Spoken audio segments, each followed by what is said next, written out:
It is better to die for the Emperor than to live for yourself. What's up, ladies and gentlemen? Omni-sensei here with What If I Was Reborn in Marvel with Warhammer 40K Simulator? Part 4. If you enjoy this type of content, please slice the like button. Subscribe to the channel if you haven't already done so. Remember to check out the original story linked in the description. Without further ado, let's get into the legend of the Emperor of Mankind.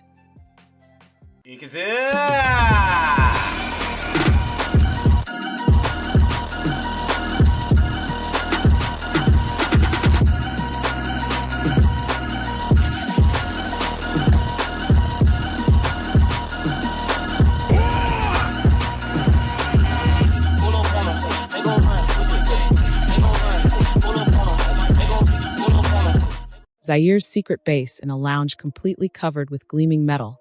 The lights were bright. A metal bed was tossed into the corner. The electromagnetic stove hummed rhythmically. Above it, in a frying pan, freshly thawed Glock's beef steak sizzled in the greasy butter. At this moment, Zair was crouched by the bed, focused. He drank from a can of stag beast milk, patiently waiting for the steak to cook. Perhaps a side effect of his powerful metabolism.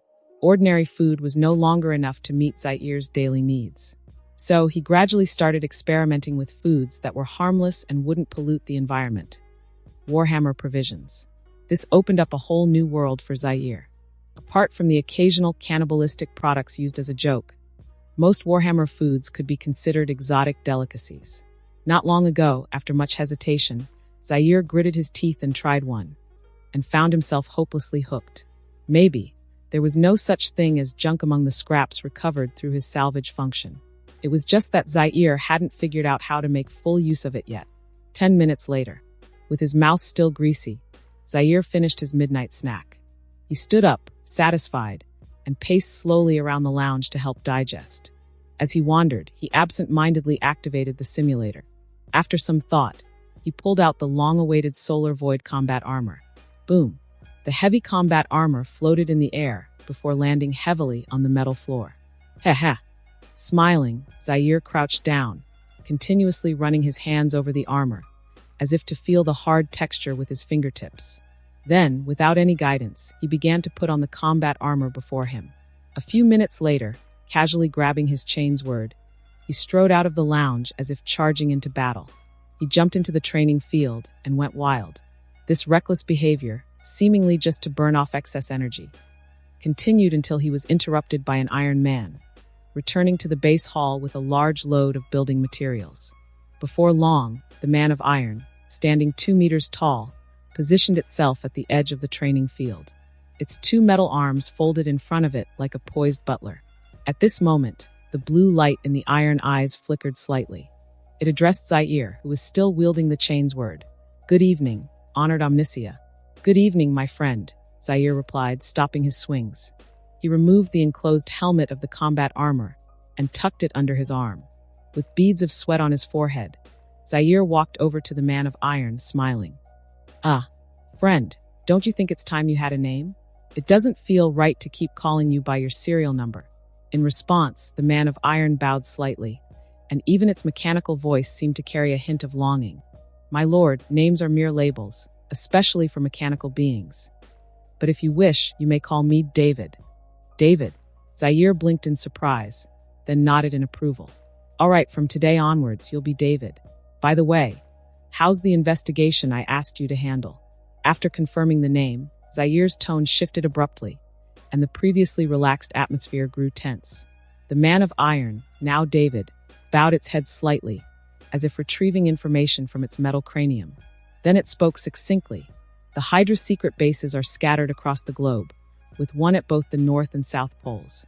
Europe has the most contact points, and there are quite a few in the Americas. The news of Kingpin's death and the power shift in New York's gangs seems to have put Hydra on alert, as their traces have almost vanished from the entire network. However, I've already identified some real identities from previous contacts. The closest to us are several federal government senators, mid-level military officers, and a few high-ranking generals."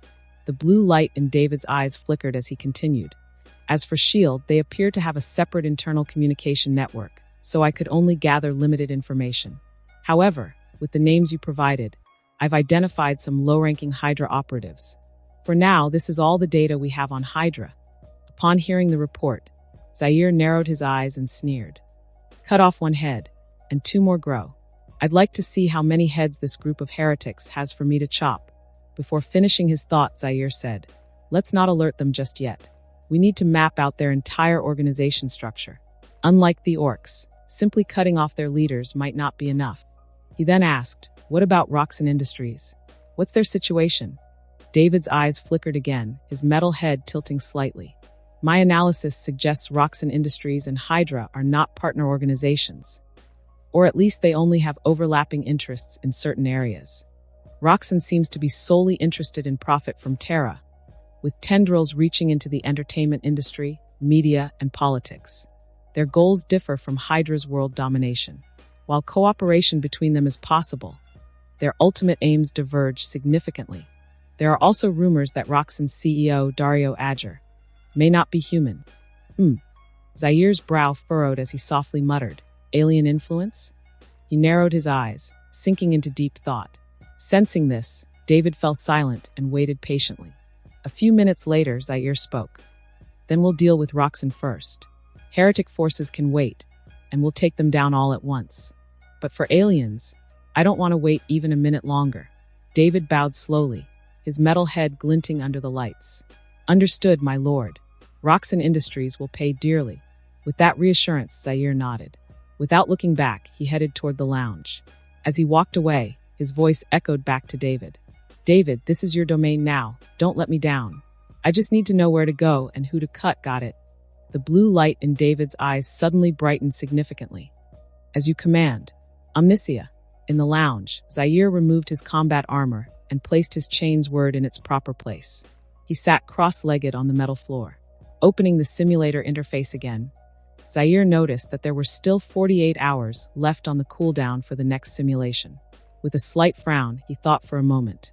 Then he directly consumed resources to bypass the cooldown. The appearance of Hydra had once again raised his sense of crisis. Zaire decided to increase the number of simulations to gain more power or equipment.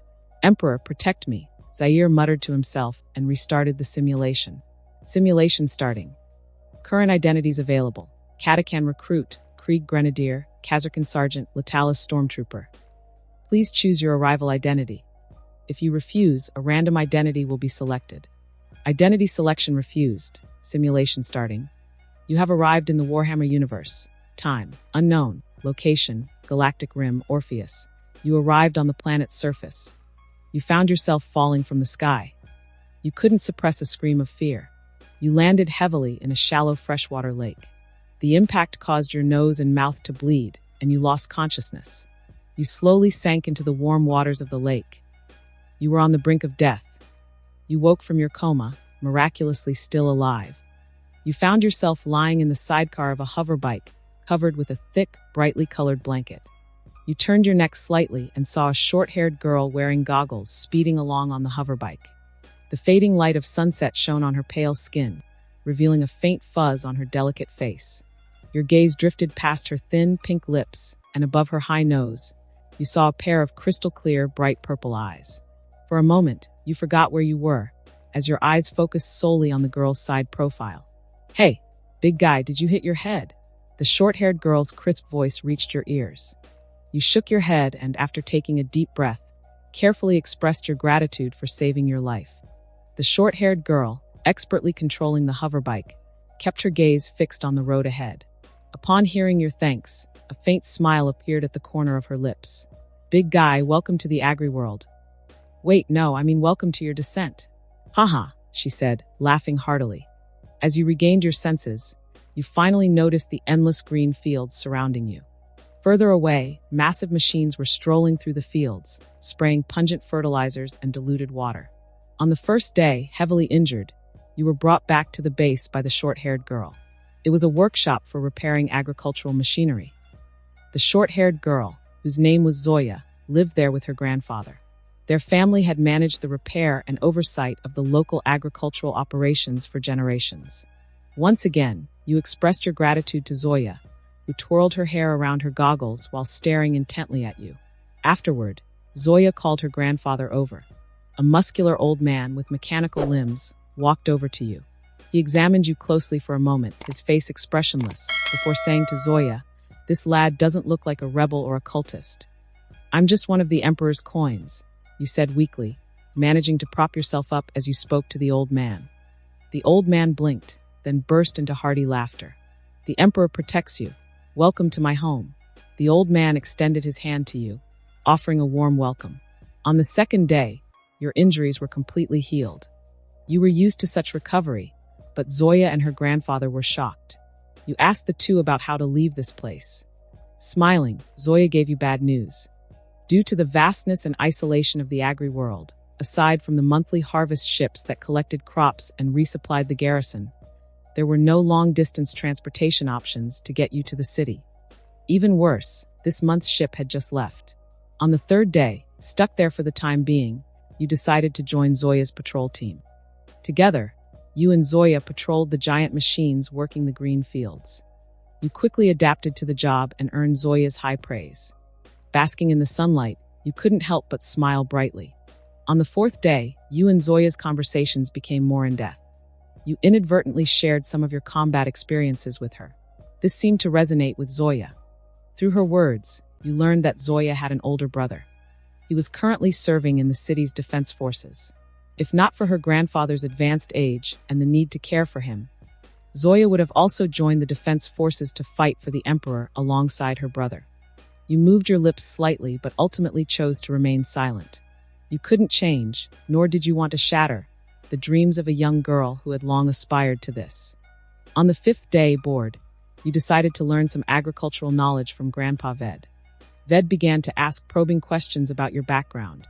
You selected a few battle stories that could be shared and turned them into casual conversation. This seemed to ignite Ved's interest. He even shared with you his long-held stash of homemade alcohol. The two of you had a lively conversation. Perhaps fueled by the alcohol, Ved couldn't stop stroking his mechanical limb, a nostalgic look in his eyes. By the first week, you seemed to have grown fond of this rare, peaceful life. Your days were filled with sunlight, breeze, and the pungent smell of fertilizer. At some point, the excited Zoya was always by your side, constantly pestering you to tell more war stories. Most of the time you refused, but occasionally, you couldn't resist her relentless pleading and would share some. You ended up teaching Zoya many practical combat techniques, trying to use physical exhaustion to burn off the girl's excess energy. Grandpa Ved didn't stop you. In fact, he asked you to increase Zoya's training. You became Zoya's mentor. You seemed to have adapted to this life. The distance between you and Zoya had grown increasingly ambiguous. In the second week, vast expanses of crops appeared to enter their pollination phase. With a smile on your face, you stood among clusters of blooming yellow flowers, gazing off into the distance. You watched countless bee-sized mechanical creations emerge from the bellies of massive machines. Like tireless workers, they flitted back and forth across the wide fields, collecting and pollinating without rest, day or night. Satisfied, you were about to turn and leave, but unexpectedly, Zoya came looking for you. You received your reward for becoming a teacher. Carefully, you started learning how to drive a hover bike. You always seemed to struggle with controlling the bike's direction, often veering into the crops, sending petals and pollen flying everywhere. With a yellow flower tucked behind her ear, Zoya would occasionally laugh uncontrollably. She teased you, saying your clumsy riding looked like that of a silly, bumbling sprite. It reminded her of a bedtime story her grandfather, Vedder, used to tell her as a child, about a sprite who dreamed of becoming a great inventor. You clambered up from the crushed flowers, awkwardly brushing off the pollen stuck to you. You heard Zoya's laughter. But instead of getting angry, you intentionally mimicked the sprite's bouncy, clumsy walk. Your imitation was so vivid, you looked like a mischievous giant teasing the sprites. Zoya's laughter grew even more joyful, and you couldn't help but smile even more brightly. By the third week, the pollinated crops, in just a few days and nights, entered their rapid fruiting phase and were nearing maturity. You finished your assigned patrol and lay down on the roof of the factory to rest. Meanwhile, you waited for the dinner that Zoya was carefully preparing. Suddenly you frowned, your gaze fixed on the night sky, where two brilliant vortices had just appeared among the stars. Feeling uneasy, you climbed down from the roof. You found the old man Vedder, who was repairing a machine, and shared your worries. The muscular Vedder paused his work, He glanced at you, rolling his eyes in disbelief. It's just a supernova from the ancient Carricker twin stars reaching the end of their life. Kid, I don't mind if you want to woo my granddaughter, but you should still listen to the Empire's broadcasts on time. Vetter teased you a bit, thinking you were overreacting. But you ignored the old man's mockery. You took a deep breath, perhaps to ease the embarrassment on your face, or maybe to suppress the unease gnawing at your heart. During dinner, you seemed distracted. Your behavior apparently irritated the quick-tempered Zoya. With your mind weighed down by worries, you didn't bother trying to cheer her up. Avoiding the upset Zoya, you sought out Vetter once again. You asked him if his household had any weapons stored. Vetter hesitated, then moved his mechanical limb to pull out an old laser gun and 2 fragmentation grenades from under his bed. Excited, you tucked the grenades into your coat. Clutching the laser gun, you felt a sense of comfort wash over you. You returned to your own bed.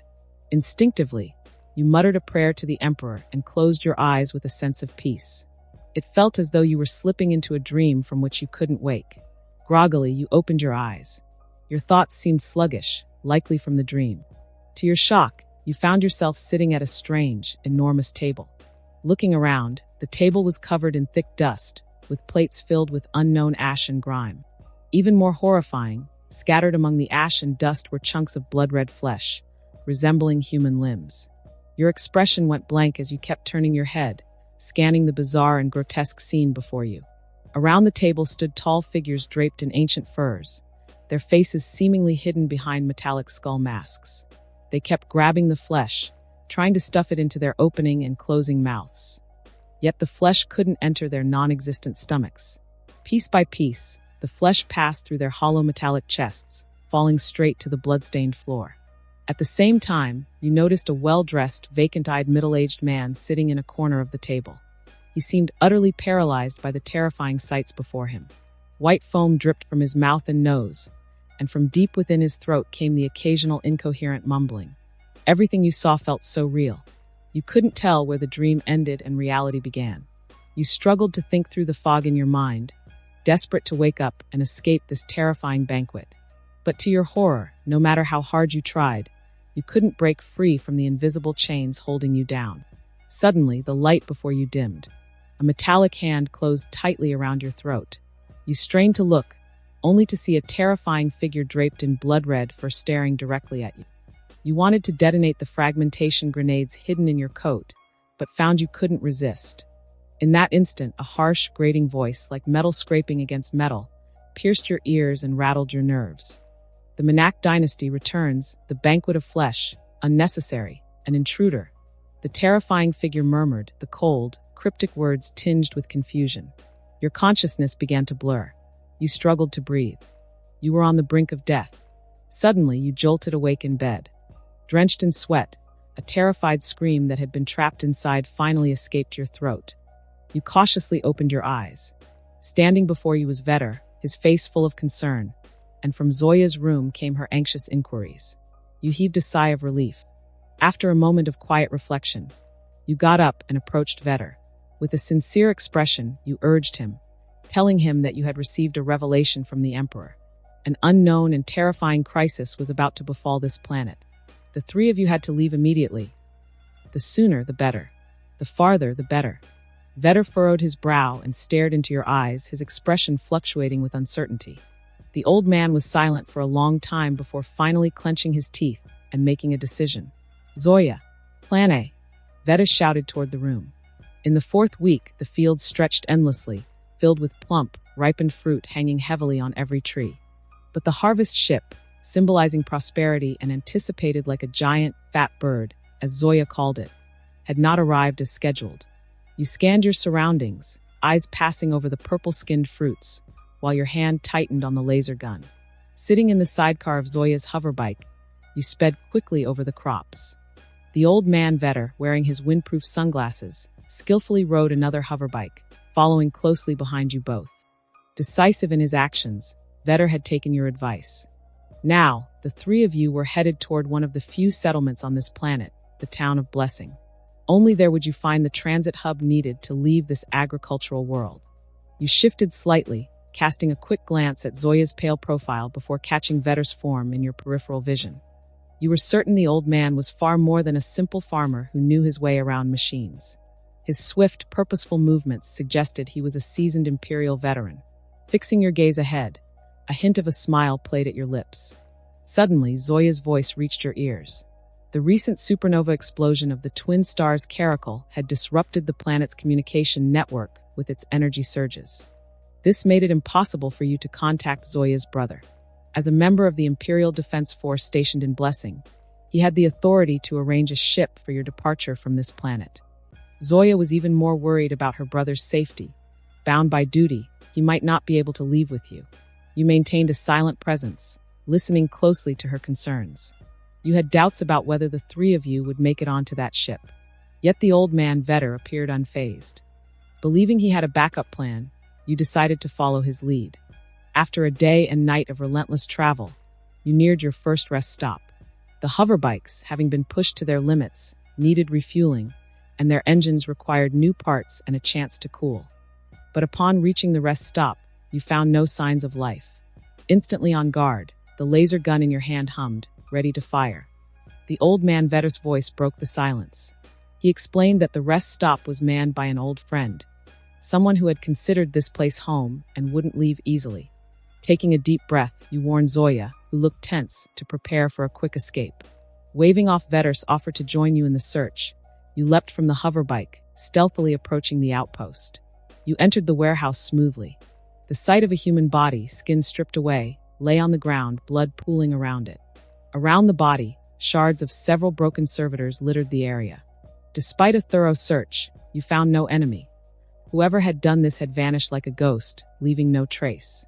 Exiting the warehouse, you informed Vedu of the scene and urged Zoya to hurry with the repairs and refueling.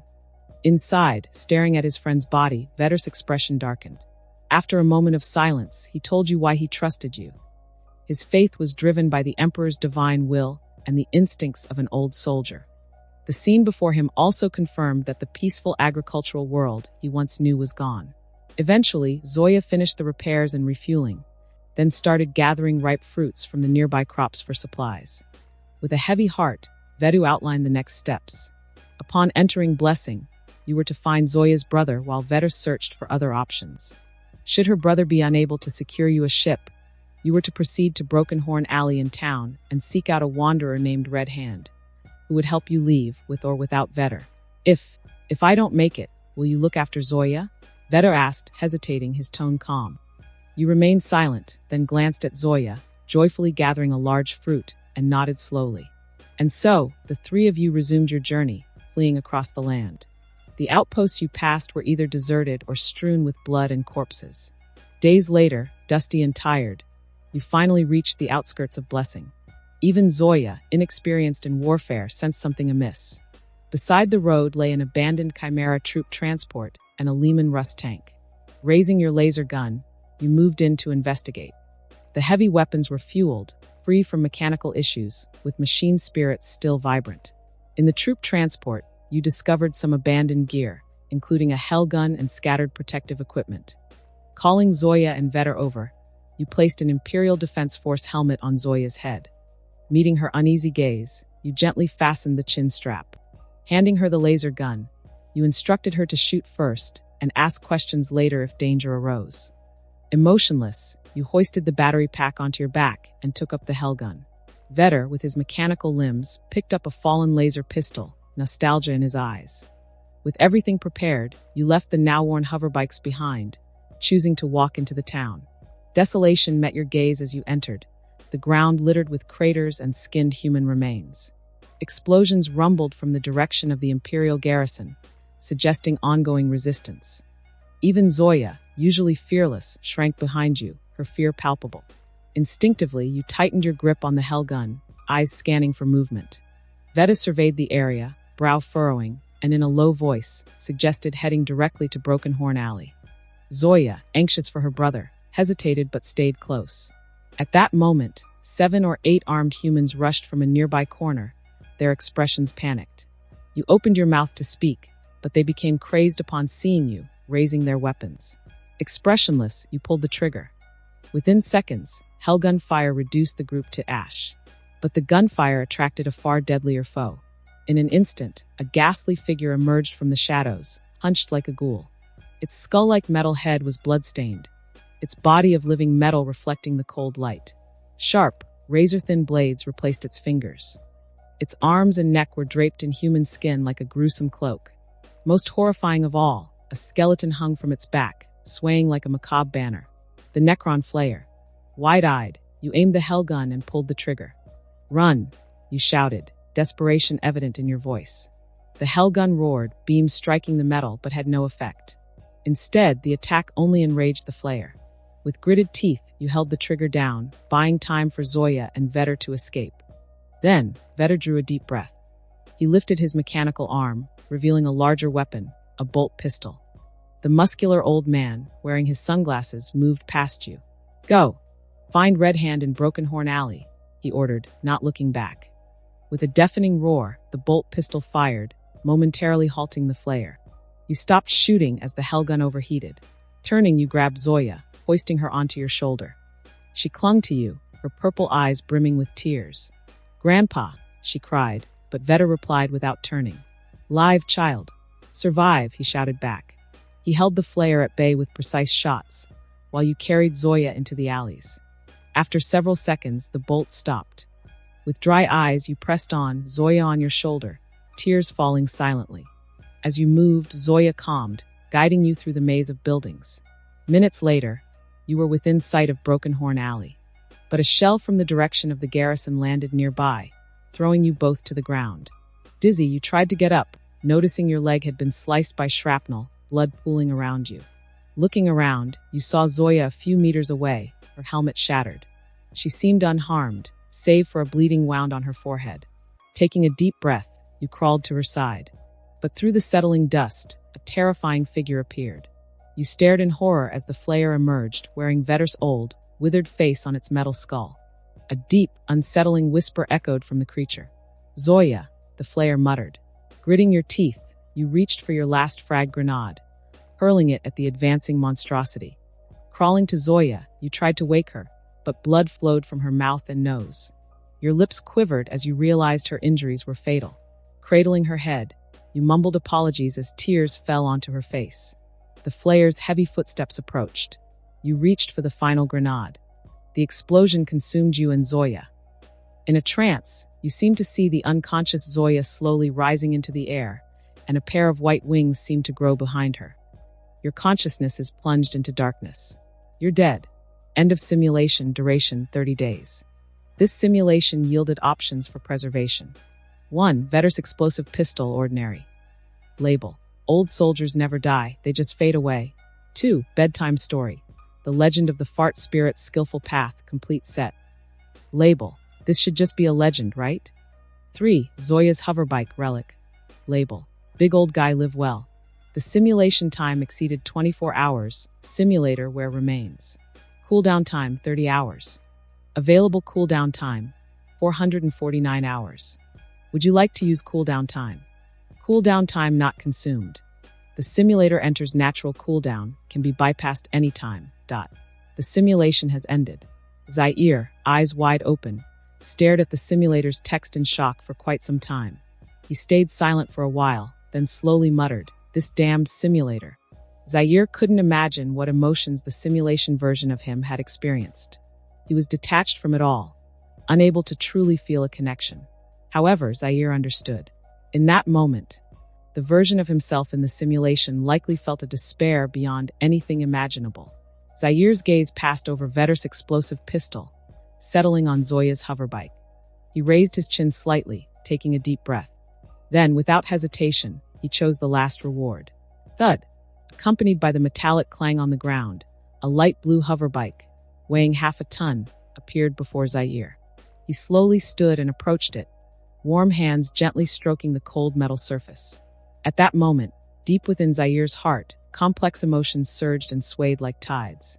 In a hazy awareness, the simulator's text no longer felt like mere simulation. Instead, it became a tangible manifestation of a real world.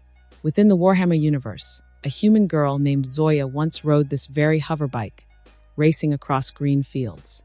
The cool breeze tousled her short hair. Yellow flowers at her temples, and her laughter echoed across the land. Zaire, momentarily entranced, noticed something hanging on the hoverbike's handlebars. It was a pair of goggles Zoya had liked to wear over her short hair. Expression solemn, Zaire picked it up, hesitating for a moment as he held it up to his face. He was about to try them on, but then he glimpsed something etched inside the goggles. A unique sequence of imperial text caught his eye. Although Zaire didn't understand the language, a flash of insight revealed the meaning. May the Emperor bless me. I seem to have found someone I like. Big old guy. At that moment, Zaire's face tightened. An unfamiliar emotion surged from his throat. He took several deep breaths, forcing it down. Then, face blank, Zaire placed the goggles back hastily like a stealthy predator. He bolted out of the resting area. Ah, my lord! In the brightly lit base hall, David, who had been polishing construction materials, looked up, its blue eyes blinking in confusion as Zaire stormed out. David was about to greet him and foster some camaraderie. But Zaire didn't look back, running straight out of the secret base. David tilted its metal head, murmuring as it returned to its work. Perhaps the great Omni-sensei forgot to turn off the gas at home? 90% probability. Expression rigid, Zaire dashed out of the basement. He didn't head upstairs to his apartment. Instead, he burst out of the building. Amidst the neon lights illuminating the street, he ran. His enormous frame plowed ahead, using physical exertion and familiar city streets to battle with his rising emotions. Zaire ran aimlessly through Manhattan, like a maddened bull. His heavy footsteps disturbed sleeping homeless people on the sidewalks, as well as some drunken bystanders. Even a few startled petty criminals scattered away. Some bystanders, thinking of filming him, found their phones mysteriously blacked out until Zaire's shadow disappeared. 30 minutes later, Zaire's chest heaved, and his breaths grew ragged. Sweat beading on his forehead, he slowed to catch his breath. His gaze was unfocused as he glanced around, uncertain where he had run to. He gazed upward, familiarizing himself with the surroundings until he realized his location. He had crossed most of Manhattan, in the south to Harlem in the north. Whoosh! Zaire exhaled slowly. He shook his head, a slight smile on his lips, as if mocking his previous actions. Then, a cool night breeze passed over his scalp, bringing both comfort and clarity to his mind. With a faint smile, Zaire turned, striding down a dimly lit street toward home. Before long, he turned into a narrow alley, a shortcut home. But after only a few steps, Zaire saw something unusual. Under a dim streetlight stood a middle-aged man in a purple suit, violently beating a young girl. The girl, dressed in a yellow dress with black hair, stood emotionless, neither resisting nor dodging. The man's angry shouts filled the air, reaching Zaire's ears. "My dear Jessica, do you think you can defy me? Let me tell you, you're delusional." Hearing the man's threats, Zaire's brow twitched. He considered changing his route. He wasn't a superhero, nor did he feel like intervening. But as Zaire turned to leave, the man's voice stopped him in his tracks. "Look, a suitable punching bag. Jessica, go kill him for me." With a cold expression, Zaire stopped the movements between his limbs. He instantly withdrew the steps he had taken. Facing his enemy, he prepared for battle. At that moment, a girl with black hair and a yellow dress lunged toward Zaire. She resembled a beautifully crafted human puppet, her movements incredibly stiff. With her eyes slightly red, she raised her delicate arm at the command of the middle-aged man, her expression blank as she swung her tightly clenched fist. Zaire took a deep breath. Just from the heavy punch that carried the sound of rushing wind, he immediately determined that the girl before him was definitely not an ordinary human. Superhuman, and not just one. In the blink of an eye, Zaire narrowed his eyes. His muscular back bent slightly, and the muscles in his legs tightened, his feet forcefully pressing against the ground. In an instant, he transformed into a drawn sword, charging directly at the tearful black-haired girl. Zaire, now in battle mode, seemed to switch to a different persona. He calmly faced the black-haired girl, who possessed unknown superpowers. With a mere sidestep, Zaire effortlessly dodged her clumsy yet heavy punch. Before the black-haired girl could retract her arm and continue her assault, Zaire, with narrowed eyes, suddenly swung his muscular arm. A massive force, fueled by pent-up rage, struck the girl squarely on the neck. Bang! Accompanied by the violent sound of flesh colliding, the tearful black-haired girl flew through the air like a dancing yellow butterfly. Her skirt fluttered as she slammed heavily against the wall of the alley. Thud! The brick wall shattered upon impact, creating a large dent. Before the black-haired girl could even hit the ground, Zaire quickly shifted his gaze. A cruel smile spread across his lips. His muscular shoulders sank slightly, and his pace quickened. Zaire charged unhesitatingly toward the middle-aged man not far away. How is this possible? In an instant, the man in the purple suit instinctively widened his eyes, as if his eyeballs might pop out of their sockets. His mouth let out a terrified shout. "Friend, this is a misunderstanding. Jessica, come back." Before he could finish, sensing the undisguised murderous intent in Zaire's eyes, the middle-aged man's face suddenly darkened. He took a deep breath. With calm determination, he issued a final command to the approaching giant. "Stop immediately. I command you to cease all actions." However, the man's superpower, which worked perfectly on ordinary humans, seemed utterly ineffective against Zaire, who was already closing in. Crash! In the blink of an eye, Zaire's muscular shoulder collided forcefully with the unprepared man. He pinned him against the street lamp. Given the size difference between them, the impact of Zaire's charge landed squarely on the man's face. Ugh! The man's nose instantly collapsed, bones breaking under the force. Even the teeth in his mouth shattered. Taking advantage of the moment, Zaire, with blood-red eyes, lifted his other muscular arm. Crack! Accompanied by the crisp sound of bones breaking, the middle-aged man's neck snapped like a fragile pencil. His head hung weakly on his shoulder. The man's lifeless eyes seemed to express disbelief and shock. Ha! With his murderous intent fading, Zaire sighed in relief. He took a step back, allowing the man's body to slide slowly down the now slightly deformed lamp post. Zaire then stared at the purple blood oozing from the man's wound, unable to suppress his frown. Is this an alien life form? Or a side effect of his superpower? What exactly is his superpower? Is it linguistics? Zaire muttered to himself, gazing at the corpse. Before he could finish speaking, his phone, which he had placed in his pocket, suddenly vibrated. Then came David's mechanical voice. "Honorable Amisha, the opponent is not an alien life form, just a foolish human who abused his newfound superpowers." Upon hearing David's response, Zaire blinked and let out a cold laugh. Then he turned to approach the black-haired girl, intending to check on her.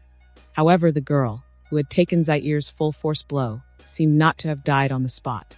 She leaned against the wall, half lying amidst the rubble. Her hands, covered in scratches, shielded her face as she sobbed sorrowfully. It was as if, with the middle-aged man's death, the black-haired girl had regained the freedom she had lost, like a marionette released from its strings. Thud, thud, thud. As Zaire's heavy footsteps drew near, the already wary black-haired girl suddenly lifted her head. She tugged at her torn dress, trying to curl her exposed legs inward. With bloodshot eyes, she looked at Zaire, uncertainty flashing across her face. Thanks to the dim light behind her, Zaire could finally see her appearance clearly. He instantly recognized her identity. She seemed to be a student from Central City High School. Moreover, she was Zaire's high school classmate. With his thoughts racing, Zaire raised an eyebrow and softly asked the black-haired girl, "Jessica? Jessica Jones." Upon hearing her name, the girl, struggling to suppress her sobs, instinctively widened her eyes. She seemed unable to recognize the drastically changed Zaire. After hesitating for a moment, the black-haired girl straightened her back and weakly said, "It's me. Thank you for saving my life." Zaire, squinting his eyes, interrupted her. "Right now, do you want to live or die?" The girl was taken aback, seemingly unable to process his words. She stared at Zaire in a daze, her mouth producing an involuntary sound. Zaire, with an expressionless face, suddenly raised his muscular arm. He flexed his wrist, squinting as he said, "Tonight you did not see me. Understand? Of course, if you want to seek death, you can go ahead and say so. You're overthinking it. I hate that demon that has tormented me for so long." The intelligent girl seemed to grasp Zaire's concerns. She shifted her gaze, her eyes filled with resentment, fixed on the dead man, sneering softly. Without hesitation, the black-haired girl declared, "I will call the police myself and take responsibility for the murder, and I won't disclose any information about you. I swear on my life." At that moment, Zaire, squinting his eyes, gazed into the girl's eyes, which radiated boundless hatred, and fell silent. A few seconds later, Zaire turned back toward the lamp post without expression. He bent down and lifted the middle-aged man's body. Without looking back, he strode deeper into the alley. For your perceptiveness, girl, you can live and go to the hospital. Zzz. A blue plasma erupted from the muzzle of the gun. With an expressionless face, Zaire dropped the plasma pistol from his hand. The body of the middle-aged man, lying a few meters away, had been completely melted to ash by the intense heat. At that moment, David, standing behind Zaire, lifted his metallic head. Blue light flickered in his eye sockets as he slightly bent forward and said, "My lord, I have discovered the identity of this unfortunate soul." Zaire raised an eyebrow and turned to glance at the man of iron. He seemed to accept this statement and nodded, saying, "Go on." Superhuman male, 42 years old. Commonly known as Kilgraves, real name Kevin Thompson. The Iron Man's mechanical voice continued slowly. His life experience is quite complex. He was orphaned and abandoned at the Red River Orphanage. After becoming an adult, he seems to have worked as a spy for a while, before using his superpowers to travel around the world. Before David finished speaking, the blue light in his eye sockets flickered again. Images began to play repeatedly in front of Zaire. They mostly showed the middle-aged man appearing in various locations around the world, alongside footage of victims committing suicide or killing each other. Before Zaire, who remained silent, could respond, the Iron Man continued. Due to his long-standing habit of wearing a purple suit, the surviving victims refer to him as the Purple Man. He has manipulated people into suicide and murder, shamelessly insulted women, and stolen artworks and gems. His actions are quite heinous. It can be said that his death would be a relief. Just as the Iron Man finished speaking, Zaire, taking a deep breath, suddenly asked, "What are his superpowers? Does he control people through speech?" Upon hearing Zaire's question, the Iron Man slowly turned his metallic head, and the images playing before him instantly disappeared. He seemed to ponder for a moment before saying to Zaire, "Analysis of the autopsy reports from around the world shows that the deceased had unknown viruses in their bodies. This may be the secret behind his ability to control people.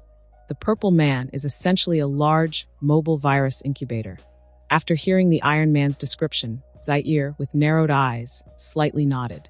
After thinking for a moment, he said, "Create a file on this superhuman and put his information in it.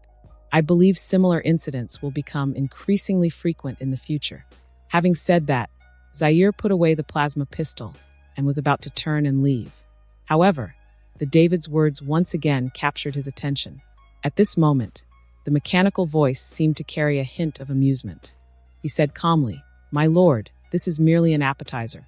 The Purple Man's superpower is not something he was born with. He may have been manufactured." With a furrowed brow, Zaire halted, fixing his gaze on David, and asked, "Is it related to the mysterious compounds of Roxxon Industries?" "Exactly, with an 80% probability. The Red River Orphanage, where the Purple Man grew up, has long been funded by an entertainment company called Water. This funding relationship can even be traced back to World War II. Although Water Company appears to have no connection to Roxxon Industries, I found some clues. I believe this company is a subsidiary of Roxxon Industries. Why would an entertainment company controlled by Roxxon fund a loss-making orphanage for so long? Unless this orphanage brings greater profit for the capital. Moreover, a superpowered orphan came out of this orphanage. My lord, I believe this is not a coincidence. It's worth investigating further. Are you saying the orphanage is a laboratory for creating superhumans? I cannot say with absolute certainty, but I believe we can pry open a corner of the iceberg to discover more problems underneath." In an instant, with his thoughts racing, Zaire narrowed his eyes. He fixed his gaze on the Iron Man and asked, "Where is the Red River Orphanage located?"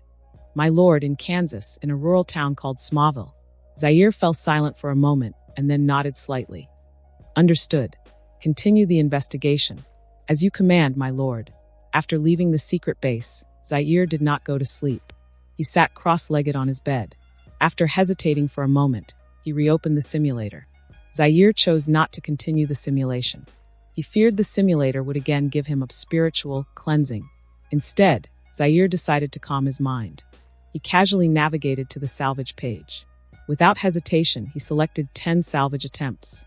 Salvage completion countdown, 9 hours, 59 minutes, 59 seconds. Gazing at the decreasing salvage countdown, Zaire closed the page and slowly lay back on the bed. His gaze wandered slightly. He stared out at the pitch-black night and fell into thought. Until sleepiness overtook him, Zaire gradually slipped into a dream. In the following days, Zaire continued his salvaging. He needed flying vehicles from the Warhammer universe. This would allow him to conduct long-range rapid strike operations. However, perhaps due to his last haul of the Solar Void battle armor draining his luck, he spent 150 hours of cooldown time. He barely managed to gather a set of Imperial Defense Force armor, along with more miscellaneous items. Salvage rewards: 10 sets of brand new Valhalla Frost Warrior basic armor. Note: produced by Valhalla Comrade Bob, don't just stand there. You're about to freeze stiff, advised by soldiers from the Valhalla 246th Regiment. Salvage rewards: 20 sets of brand new Cadian Shock Trooper basic armor. Note: produced by Cadia Fortress. If you ask me, Cadia never falls, unless the warp spiders come.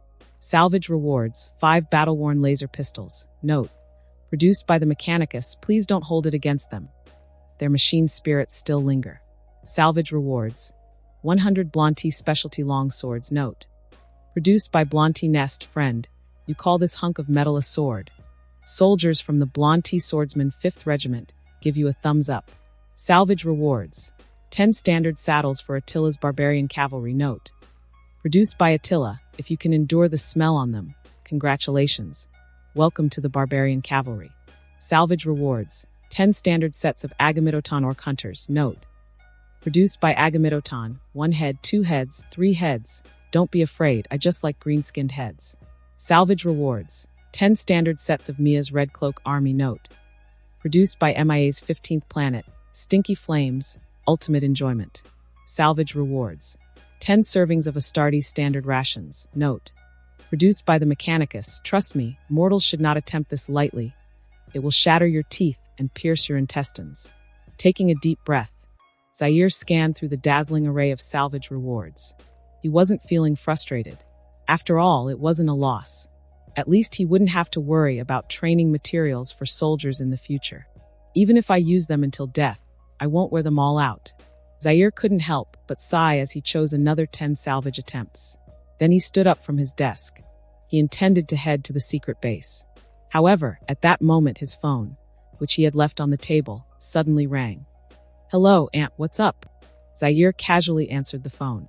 After listening for a few moments, he couldn't help but furrow his brow.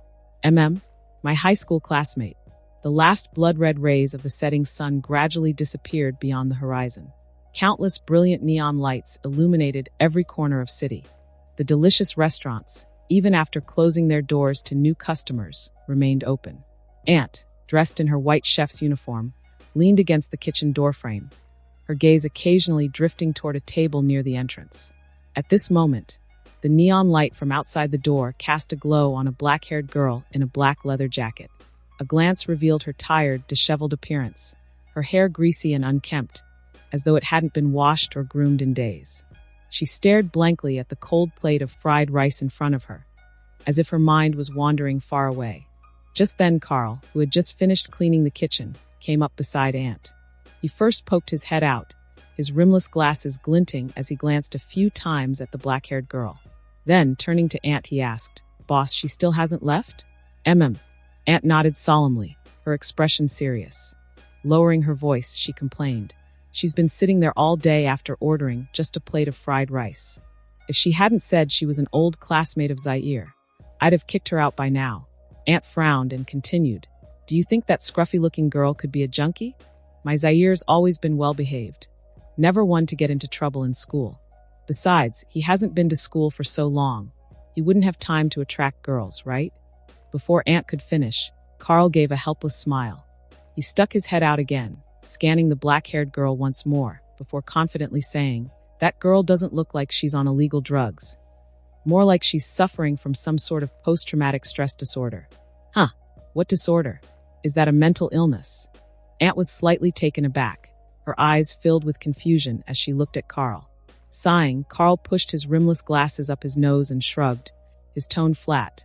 "Simply put, post-traumatic stress disorder, or PTSD, is a mental condition that arises after someone has unintentionally experienced, witnessed, or been subjected to severe injury or the threat of death. Oh, I see. Aunt nodded vaguely, still looking a bit puzzled. However, her gaze toward the black-haired girl now held a hint of sympathy. A little later, just as Aunt, always kind-hearted, was about to change clothes and maybe sit down to talk with the girl, offering some advice, Zaire's tall, muscular figure appeared at the restaurant's entrance. He hadn't even walked in yet, but he instantly spotted the dazed black-haired girl, Jessica Jones. Smiling, Zaire greeted Aunt and Carl before sitting across from the girl. His face now expressionless, Zaire locked eyes with the disheveled Jessica. After a brief silence, he sighed. Jessica, do you really have no fear of death?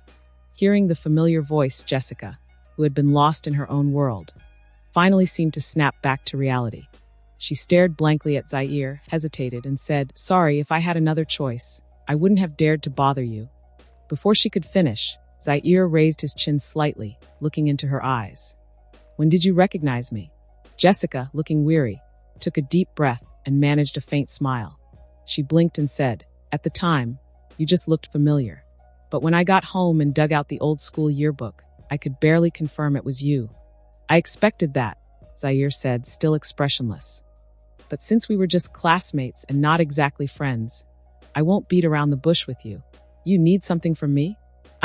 I want you to save me. As if she had finally found an outlet, Jessica took a deep breath, her fists clenching tightly on the table, making a creaking sound. I naively thought that once the demon was gone, I would be saved. But I realized I was wrong. When he controlled me, I was still conscious. I unintentionally helped him commit many terrible deeds. Murder and robbery were just small things during that time. Sorry, I got a bit carried away.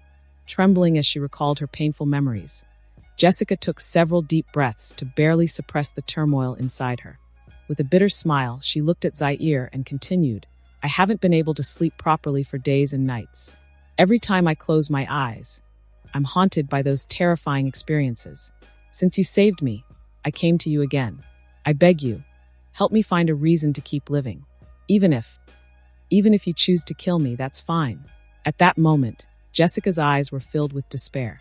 Zaire, sitting across from her, raised an eyebrow, studying her expression carefully. After a pause, he suddenly chuckled. Taking a deep breath, he asked solemnly, Jessica, are you really not afraid of death? I'm not. No regrets. I feel like there's nothing left in my life to regret. Then, are you willing to contribute to the future of humanity? The future of humanity? I don't quite understand. Do you think you're the only one who's experienced such suffering? Do you believe you're the most miserable girl in the world? At this very moment, while we're talking, countless people are enduring hardships they should never have to face. Reckless superpowered beings, chaotic and evil organizations, predatory alien life forms, and even the monsters from ancient myths and legends. Jessica, we are standing on the brink of humanity's extinction. So, are you willing to join my cause and give everything for the future of humanity? I am. But Zaire, you're not trying to recruit me into some kind of religion, are you? Religion? No, your perspective is too shallow, too narrow. This is a long-standing human spirit, a belief that humanity must uphold to survive. Now, let me tell you the story of an immortal being, passed down from ancient times. He has been known by countless names throughout history, but the most famous of all is Emperor. A fist as hard as steel smashed violently into Jessica's cheek. The overwhelming force threw her entire body onto the metal floor. Her pale skin instantly turned purple and swollen with blood. Even her cheek puffed up noticeably. Who? Zaire exhaled a breath as he coldly looked down at the girl, now sprawled on the floor motionless. His voice cut through the air with icy indifference. Stand up. Keep going. Before he finished speaking, a pair of bloodshot eyes peered out from behind Jessica's disheveled black hair. She said nothing, just focused on regulating her breathing, gritting her teeth as she forced herself up from the ground.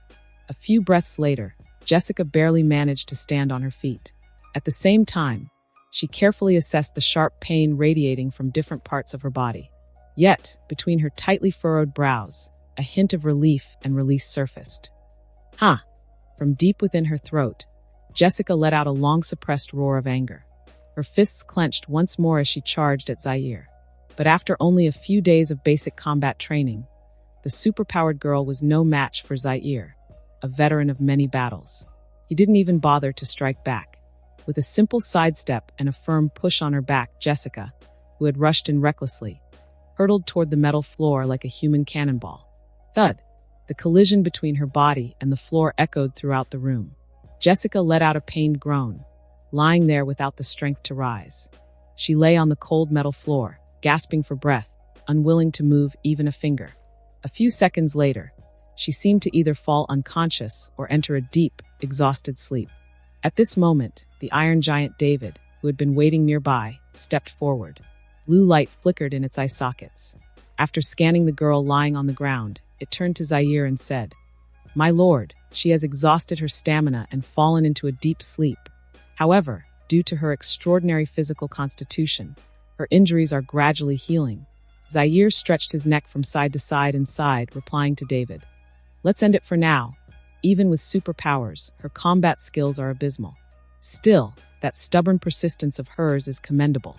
By the way, how's the construction of the medical bay? She might need it. I completed it overnight. It's functional," David responded. "Good, let her rest." As Zaire spoke, he walked away from the training ground, having only just warmed up. The towering 2-meter-tall Iron Giant David tilted its metal head, blue light flickering as it looked down at the slumbering human girl, mumbling, "Human, you should feel honored." Then, David stepped forward, easily lifting the sleeping Jessica with one metal arm and heading toward the medical bay. In the base's lounge, Zaire stood relaxed under the shower. As the warm water cascaded down, he began humming an unfamiliar tune. Then, as if recalling something, a smirk tugged at the corner of his mouth. Heh. Although Jessica had come to him out of desperation, Zaire now had a capable assistant, laying the foundation for building his future force. Her will was also stronger than he had anticipated. Her painful past had made her more accepting of Zaire's harsh methods. The only flaw, or perhaps the folly of youth, was that Jessica seemed unfazed by the presence of the David. Rather than being shocked by its existence, she easily adapted to the new worldview. In fact, after a brief conversation, she even suggested that David help her with her credit card debt. A few minutes later, Zaire, finished with his shower, changed into his clothes. He sat cross-legged on the metal bed, opening the simulator's interface. Zaire scanned the salvage page again, frowning slightly. The flight vehicle he urgently needed still hadn't appeared. Salvage results: Ancient Gauss Blaster, 1. Annotation: produced by the Necrons, the scariest tech you've ever seen. And you, human, are strangely favored by them. Salvage results: Gravity Chute 1. Annotation: Elysian Standard Equipment. Our mission: descend from the skies. Salvage results: Kazarkan Stormtrooper Carapace Armor, 1 set. Annotation: from Cadia Soldier, it will serve you until death. Salvage results: Dawn of War Flash Grenades, 10. Annotation: Bloodraven Special, who says a flash grenade can't kill. Legendary Hero, Election disagrees. Zaire's furrowed brows relaxed slightly as he eyed the Gauss Blaster and Stormtrooper armor. This haul was well worth it. Not only had he obtained a set of Kazarkan armor, but he'd also salvaged the terrifying Necron weapon. Yet, with offensive equipment in abundance, Zaire found himself leaning more towards acquiring functional gear, like the Imperium's Valkyrie transport vehicle. Seems I've run out of luck this time. Relying solely on salvaging is out of the question. Zaire blinked a few times, shutting the simulator. Straightening his back, his breathing gradually calmed, and Zaire opened the simulator again, offering his usual prayer to the Emperor. He was ready for the next simulation. Simulation initializing. Current available identities: Katakan Rookie, Krieger Grenadier, Kazarkan Sergeant, Elysian Drop Trooper. Please select an identity for deployment. If you refuse to choose, a random identity will be assigned. Identity selection declined. Simulation initializing. You have descended into the Warhammer universe. Time unknown. Location galactic sector. Ultima Segmentum, Ultramar subsector. You have descended to the planet's surface. You find yourself lying on a stretcher. Around you, moaning wounded soldiers are everywhere. Meanwhile, several figures clad in blue and white armor weave between the injured, their medici tools emitting faint green light as they scan each patient. You try to rise from the stretcher. A medici worker notices your movement. Soldier, don't move on your own. You'll aggravate your wounds. He approaches, his voice muffled through his sealed helmet. You try to speak, but suddenly the Medicae worker's tool emits a high-pitched beep. He's infected, the medic shouts, eyes locked on you, urgency in his voice. You didn't have time to react. Several figures quickly surrounded you. Another medical officer pointed both an augury device and a laser pistol at your head. You stayed calm, showing no rash behavior. Your gaze fixed on the green light emitted from the augury device, and you could hear the low hum of its operation. Damn it, he's fine, no infection. Charles, your augury device's machine spirit is upset. It needs calming. The medic holstered the laser pistol and turned to complain. The medic named Charles glanced down at his device and made a helpless gesture toward you. You sighed in slight relief. You didn't want to experience the thrill of having a laser burn through your skull. Sorry, soldier, my fault. Charles apologized after inspecting the device. You accepted the apology and cautiously inquired about the current situation. The war is still ongoing. Charles, wearing a mask, let out a muffled sigh. He pointed to your uniform. The Cadians have suffered worse losses. You looked down. You noticed that you were wearing the uniform of a Cadian shock trooper. You wanted to ask more, but Charles had already hurried away. You instinctively glanced in the direction he was running. Several battered Valkyrie transport ships descended from the sky, bringing back more wounded.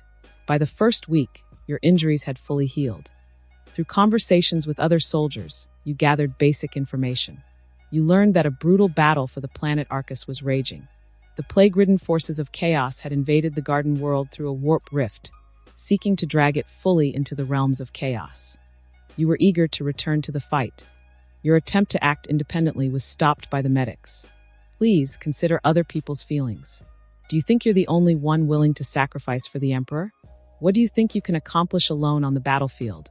Your old acquaintance Charles scolded you for your recklessness. He urged you to wait. The morale of the wounded needed to recover, and the units required reorganization. You tried to persuade him to let you join the newly reformed units early. You were forcibly sedated. You fell into a deep sleep. Unintentionally, you seemed to slip into a foggy dream. You walked alone in a mist-covered wilderness. The damp air filled your lungs as you instinctively gripped your laser rifle. Your eyes scanned the barren landscape, unchanged in every direction. Your boots sank into an endless muddy path. Your mind slowly entered a hazy, trance-like state. Then you heard it, a strange, deep, nauseating melody, echoing faintly in your ears. Oh, Kugath, so fine. Kugath, so great. Kugatha's ladle is truly divine. The eerie song pierced through your eardrums, digging into the depths of your brain. It was something you could never forget. Meanwhile, the thick fog shrouding the void-like wilderness began to thin. You broke free from the trance-like state. You were fully awake. Turning your gaze, you followed the direction of the song.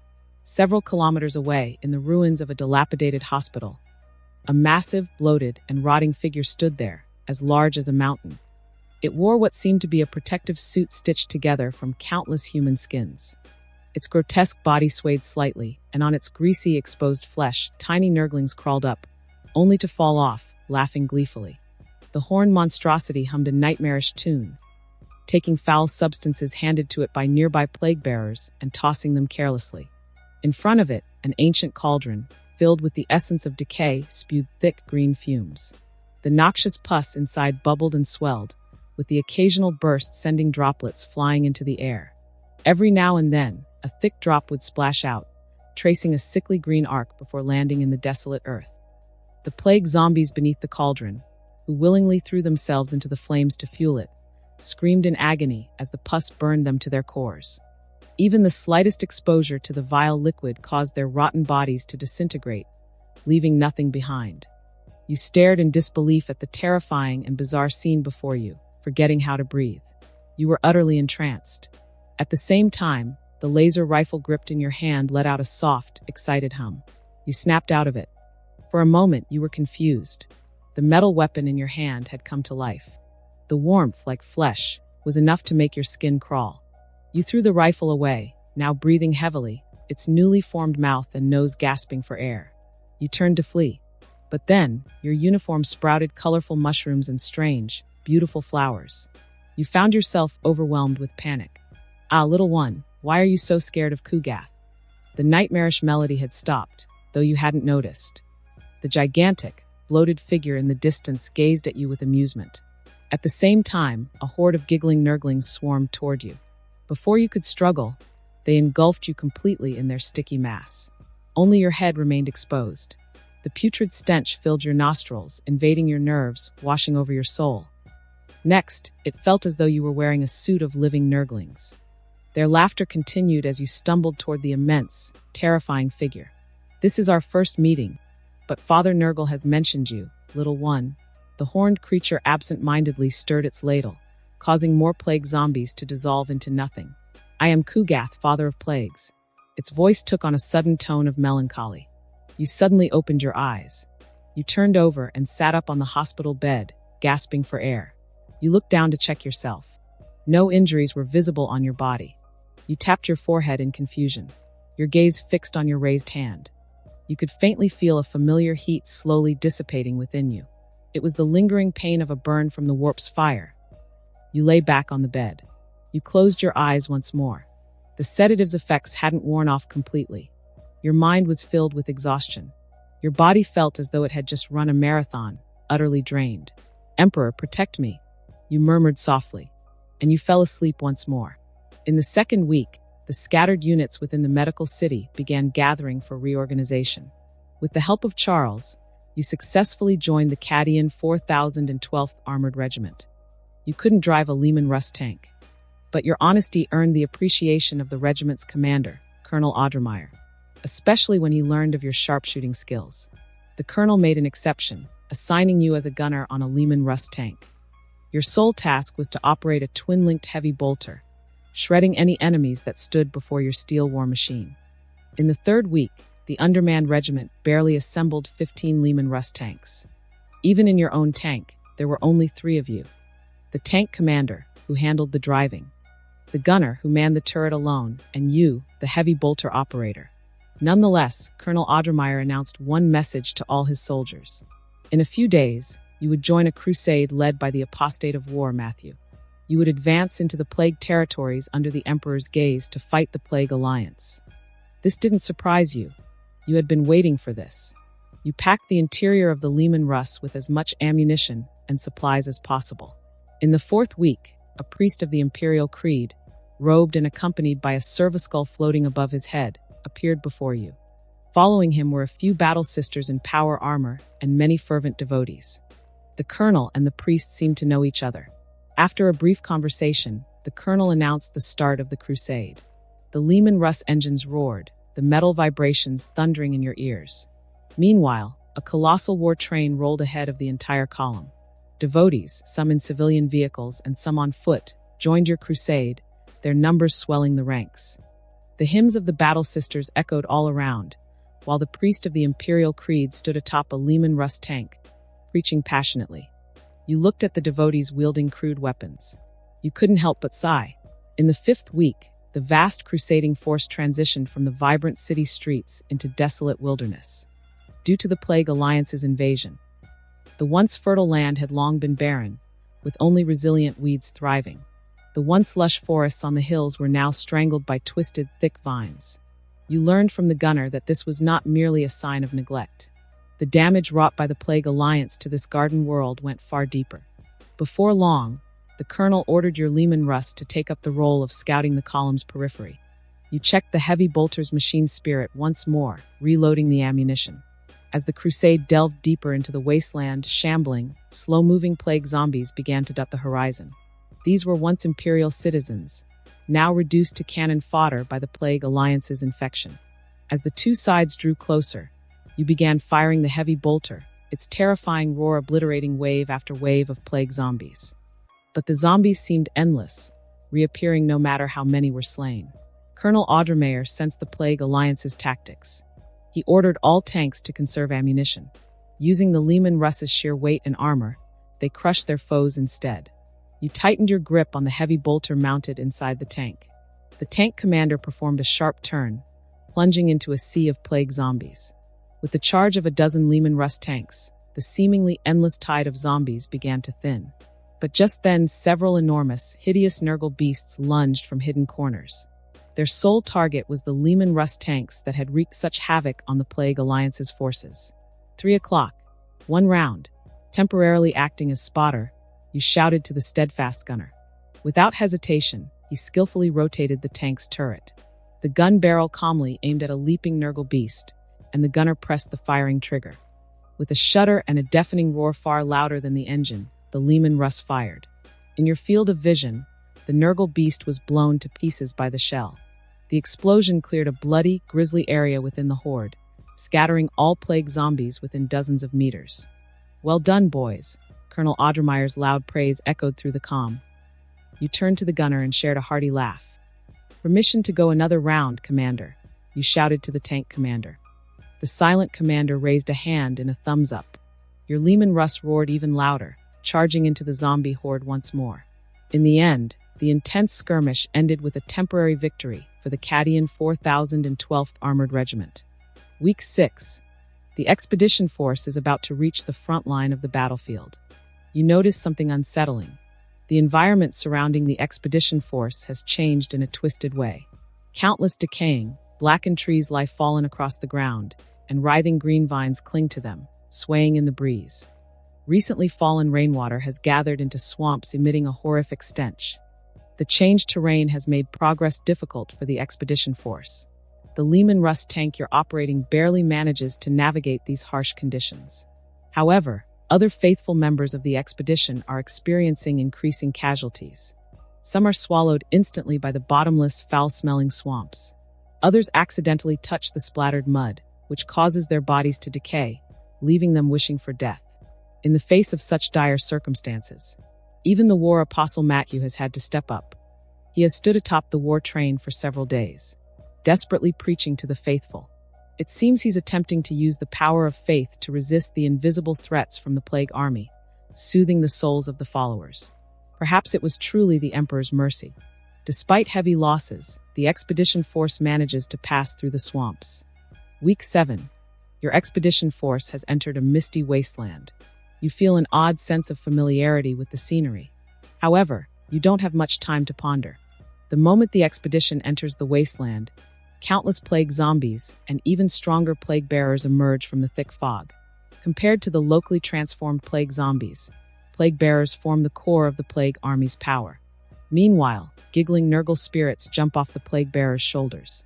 They act like ticking time bombs, eagerly leaping towards the faithful. Suddenly, the hum of countless lost guns, the zealous cries of the faithful, and the booming of bolters wielded by the Sisters of Battle fill the surroundings.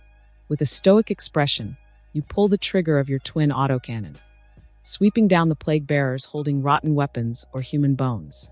At the same time, the Leman Russ tank's engine roars as its metal treads crush any enemy in its path. However, a mountainous, terrifying figure appears on the battlefield in an instant. With the appearance of Kugath, the Great Unclean one of the plague army, the already scarce heavy tanks of the Cadian regiment suffer heavy losses. One Leman Russ tank, unable to evade, is swallowed whole by Kugath's gaping maw. Inside the Unclean one's belly, his rotting entrails churn, gradually melting the tank's armor. Pungent green bile floods the interior, instantly snuffing out the lives of the mortal soldiers within. Prepare to concentrate fire. Colonel Audremeyer's order reaches your ears. In an instant, the tank commander maneuvers the Leman Russ, searching for the right angle. The gunner, freshly loaded, carefully rotates the turret. Ignoring the scalding heat of the autocannon, you keep clearing the plague bearers and zombies swarming the tank. With each passing moment, every Leman Russ tank on the battlefield gains more damage to its armor. The decaying weapons wielded by the plague bearers are not without effect. At this moment, your hands burn from the hot gun barrel, giving off a scent of roasted flesh. You grit your teeth and endure. As the autocannon nears its last rounds, the tank cannon's thunderous blast finally echoes across the battlefield. The horned Great Unclean one's massive body wobbles, greasy flesh bursting with ghastly, gaping wounds. But as you think the battle might be won, Kugatha's horrific wounds start to heal rapidly. You can't help but take a deep breath. You empty the remaining rounds in your autocannon. Your brow furrows as you fall into deep thought. You stare at Kugatha's rampage across the battlefield, and a mad idea takes root. Commander, let's charge straight at it. We'll launch a death assault on that monster, you shout to the commander. The silent commander doesn't hesitate. He sharply turns the tank, pressing the throttle to the floor. The tank rolls over countless plague bearers as it charges furiously at Kugath. Meanwhile, the gunner seems to understand your intention. He loads another high-explosive round, adjusting the turret's angle, aiming the long barrel at the unclean one ahead. You pull out a melt-a-bomb from the empty ammo box with your burned hands. It was something you grabbed unintentionally during your last resupply. Without expression, you tuck the melt-a-bomb into your coat. At that moment, your tank's reckless charge appears to capture Kugath's attention. Dropping the half-melted wreckage of a tank, Kugath swings his bloated head and begins lumbering toward you. "It's you. I smell your stench. You're the corpse puppet who ruined my plague gift. Give it back." Kugath roars across the battlefield. You take a deep breath. A glint of realization lights up your eyes as you understand. "Ah, I see," you murmur with a grin. In that moment, Kugath lunges at the tank in fury. Just as his gaping maw is about to engulf the tank, the gunner seizes the moment and fires. At the same time, the silent commander pushes the throttle to the limit. With the high explosive round's booming blast and the tank engine's fierce whine, half the tank and its long barrel ram into Kugath's putrid, rotting body. Dizzy from the impact, you quickly open the sealed hatch at the top of the tank. You stick your head out, staring into Kugath's hateful, close-set eyes and grin. The Emperor sends his regards. You filthy fat blob. You leap out of the tank, melt a bomb in your scalded hand. Kugath's bloated head was utterly consumed by the horrific explosion of the thermal bomb.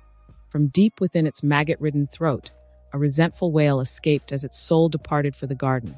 Your entire body was incinerated by the intense blast and flames, leaving only a wisp of ashes. You have died. Simulation complete. Duration, 49 days. The following options are available for retention. Option 1. Lehman Russ Tank Driver's Manual complete. Annotation. Brakes? Who needs them? All you need is the gas pedal. Option 2. Matthew's Servo Skull Relic. Annotation. This is the only relic of the War Apostle. Please treat her well. Option 3. Precision Bolter Mk4 Sacred Weapon. Annotation. This weapon embodies the Emperor's fury and serves as a reward from the Emperor for destroying Nurgle's plague. Simulation exceeded 24 hours. Simulator where has not been waived. Cooldown time 49 hours. Available cooldown time 289 hours. Would you like to consume cooldown time? Cooldown not consumed. The simulator will enter natural cooldown, may be bypassed at any time. The simulation promptly concluded. The reward options appeared before Zaire. The moment he saw the bolter gun among the options, a bright smile crept onto his lips. Haha, it's finally here. In his excitement, Zaire seemingly forgot about the flying vehicle he had been eagerly desiring. But now he had no mind for the other choices. Without hesitation, he chose the precision bolter. In an instant, a cold, metallic bolter materialized in Zaire's hands. Even in comparison to Zaire's towering physique, the bolter looked enormous. Hee. In that moment, a beaming Zaire carefully examined the hefty precision bolter, a look of obsession instinctively appearing on his face. Taking a deep breath, he cradled the bolter and rushed from the resting room to the shooting range in the base. Boom! With a solemn expression, Zaire took another deep breath. He spread his feet, grounding himself, and tensed every muscle in his body. The bolter's notorious recoil was almost legendary. Aside from those tailored for common soldiers, most bolters were daily weapons for the Astartes. Prepared, Zaire gently pulled the trigger. Boom! A powerful shockwave erupted from the bolter's barrel, forcing Zaire back a step. At the same time, a tall dummy made of scrap materials by David the Iron Golem burst into pieces. Fragments scattered everywhere. Woohoo! Face flushed, Zaire couldn't hold back a shout of pure exhilaration. Even as his arms ached, the pain was absolutely worth it. This was a damn bolter. Overjoyed, Zaire raised the bolter, laughing ecstatically. Ha ha ha! But testing the bolter's power came with a cost. True to its Astartes design, the recoil from just one shot left radial bruises along one side of Zaire's arm. Seems I'll need battle armor just to use it. And I shouldn't even consider rapid-fire mode. The recoil would shatter my arms, he muttered to himself. Exhaling slowly, he blew on his bruised arm. Without force feedback power armor or completing the Astartes surgery, using the bolter as he pleased was still out of reach. But Zaire wasn't greedy. The bolter and chains word only fulfilled a fraction of his modest ambitions. Before long, content, Zaire stored the bolter in the equipment room with his other gear. Then, he left the base and headed home. Minutes later, humming a tune, Zaire entered the front door. He spotted his aunt, freshly off work, chatting on the sofa. Zaire flashed a smile and greeted her, then quickly walked through the living room to his bedroom. Just as he considered unwinding with a new movie, a visibly downcast Annie knocked on his open door. Lying on his bed, Zaire tossed his phone aside, propping himself on an elbow. "What's up, Auntie? Something happened?" "Sigh." His aunt shook her head, sighing. "I was just thinking how unpredictable life can be. I just heard from a friend that an old acquaintance passed away in an accident." Zaire nodded. With a touch of formality, he consoled his aunt. "Maybe that's just life. You've eaten fewer meals than the salt I've eaten. Talking about life, huh?" She gave him an exasperated look. About to leave, she paused, remembering something, and turned. "I nearly forgot. Big Mike's deceased brother's funeral, delayed for over a month, has a set date. You're not going anywhere tomorrow. You're coming with me to the service, understand?" "Ah, as you wish, ma'am." With a sigh, Zaire agreed. Collapsing onto his bed, the frame let out a faint creak. His aunt's murmuring drifted away. Loose thoughts began to rise in his mind. Without the aircraft, the investigation into Red River Orphanage was on hold, and simulator cooldown time was running low. He wondered how many guns Madame Gao would prepare. After the funeral tomorrow, should he visit Madame Gao and check on the progress of the gang restructuring? With a head full of thoughts, Zaire felt his eyelids grow heavy. Turning slightly, he nestled his head on the pillow and drifted to sleep. As night fell and the city quieted, in the base's equipment room, the bolter Zaire had just stored suddenly emitted a low hum.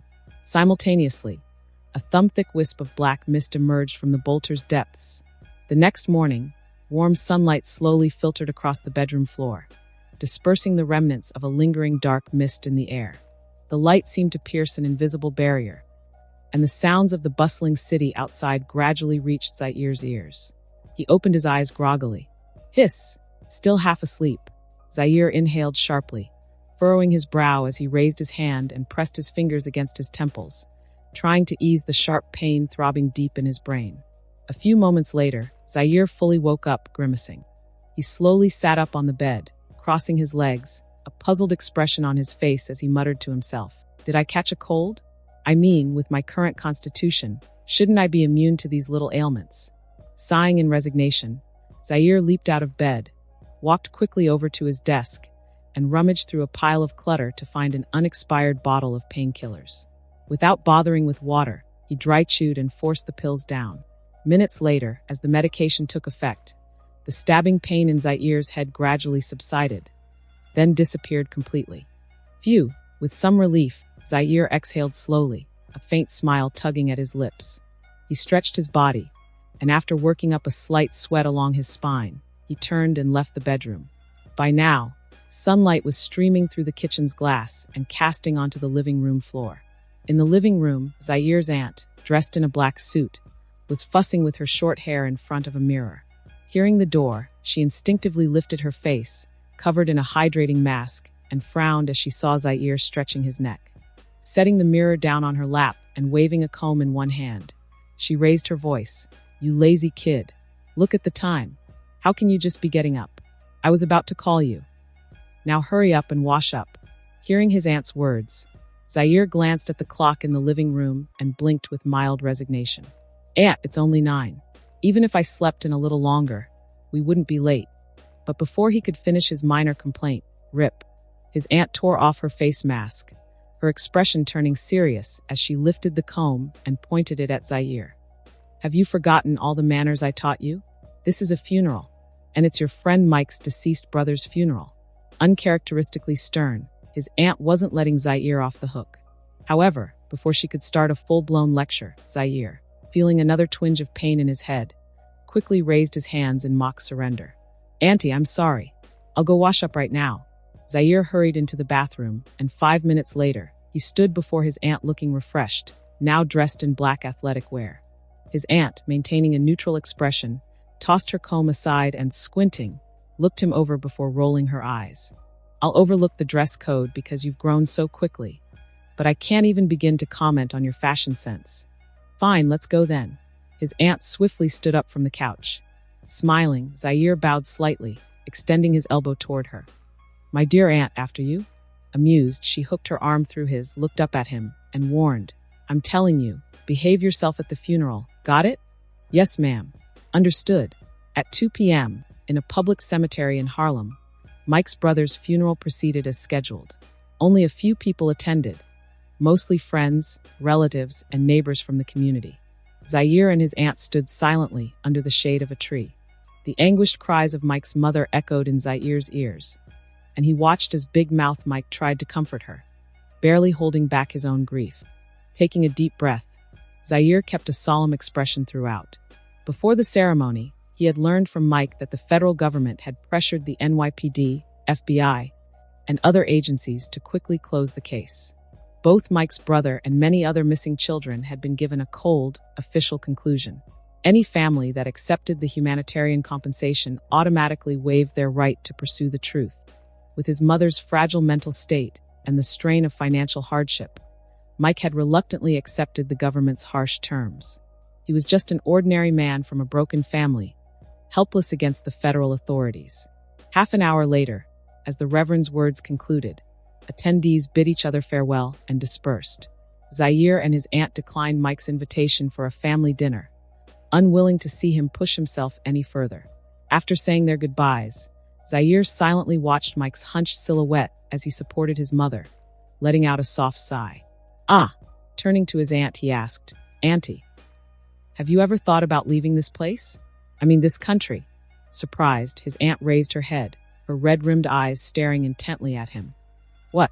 Are you feeling all grown up now and ready to abandon your poor aunt? She teased, playfully pinching his arm. Feigning no pain, Zaire swiftly changed the topic. Oh, come on, Auntie. It was just a question, to make up for my slip-up. How about a movie and a fancy dinner on me? Grinning, his aunt replied, You said it. I didn't force you. Laughing, she slapped his arm playfully. Come on, kiddo. I know the most expensive restaurant in Harlem. The sky gradually darkened as night fell. Countless streets across the city were slowly lit up by the dazzling neon signs. On a bustling street in Harlem, a French restaurant with elegant and luxurious decor was buzzing with patrons. As guests entered the restaurant, the first sight to greet them was the meticulously designed ceiling. Between the expensive carvings and statues by renowned artists, delicate crystal chandeliers hung down, shimmering with captivating brilliance. Beneath the bright ceiling lights, several waitstaff in black shirts moved among the guests with the elegance of butterflies flitting through flowers. Their stylish movements and handsome faces drew admiration from many patrons, both male and female.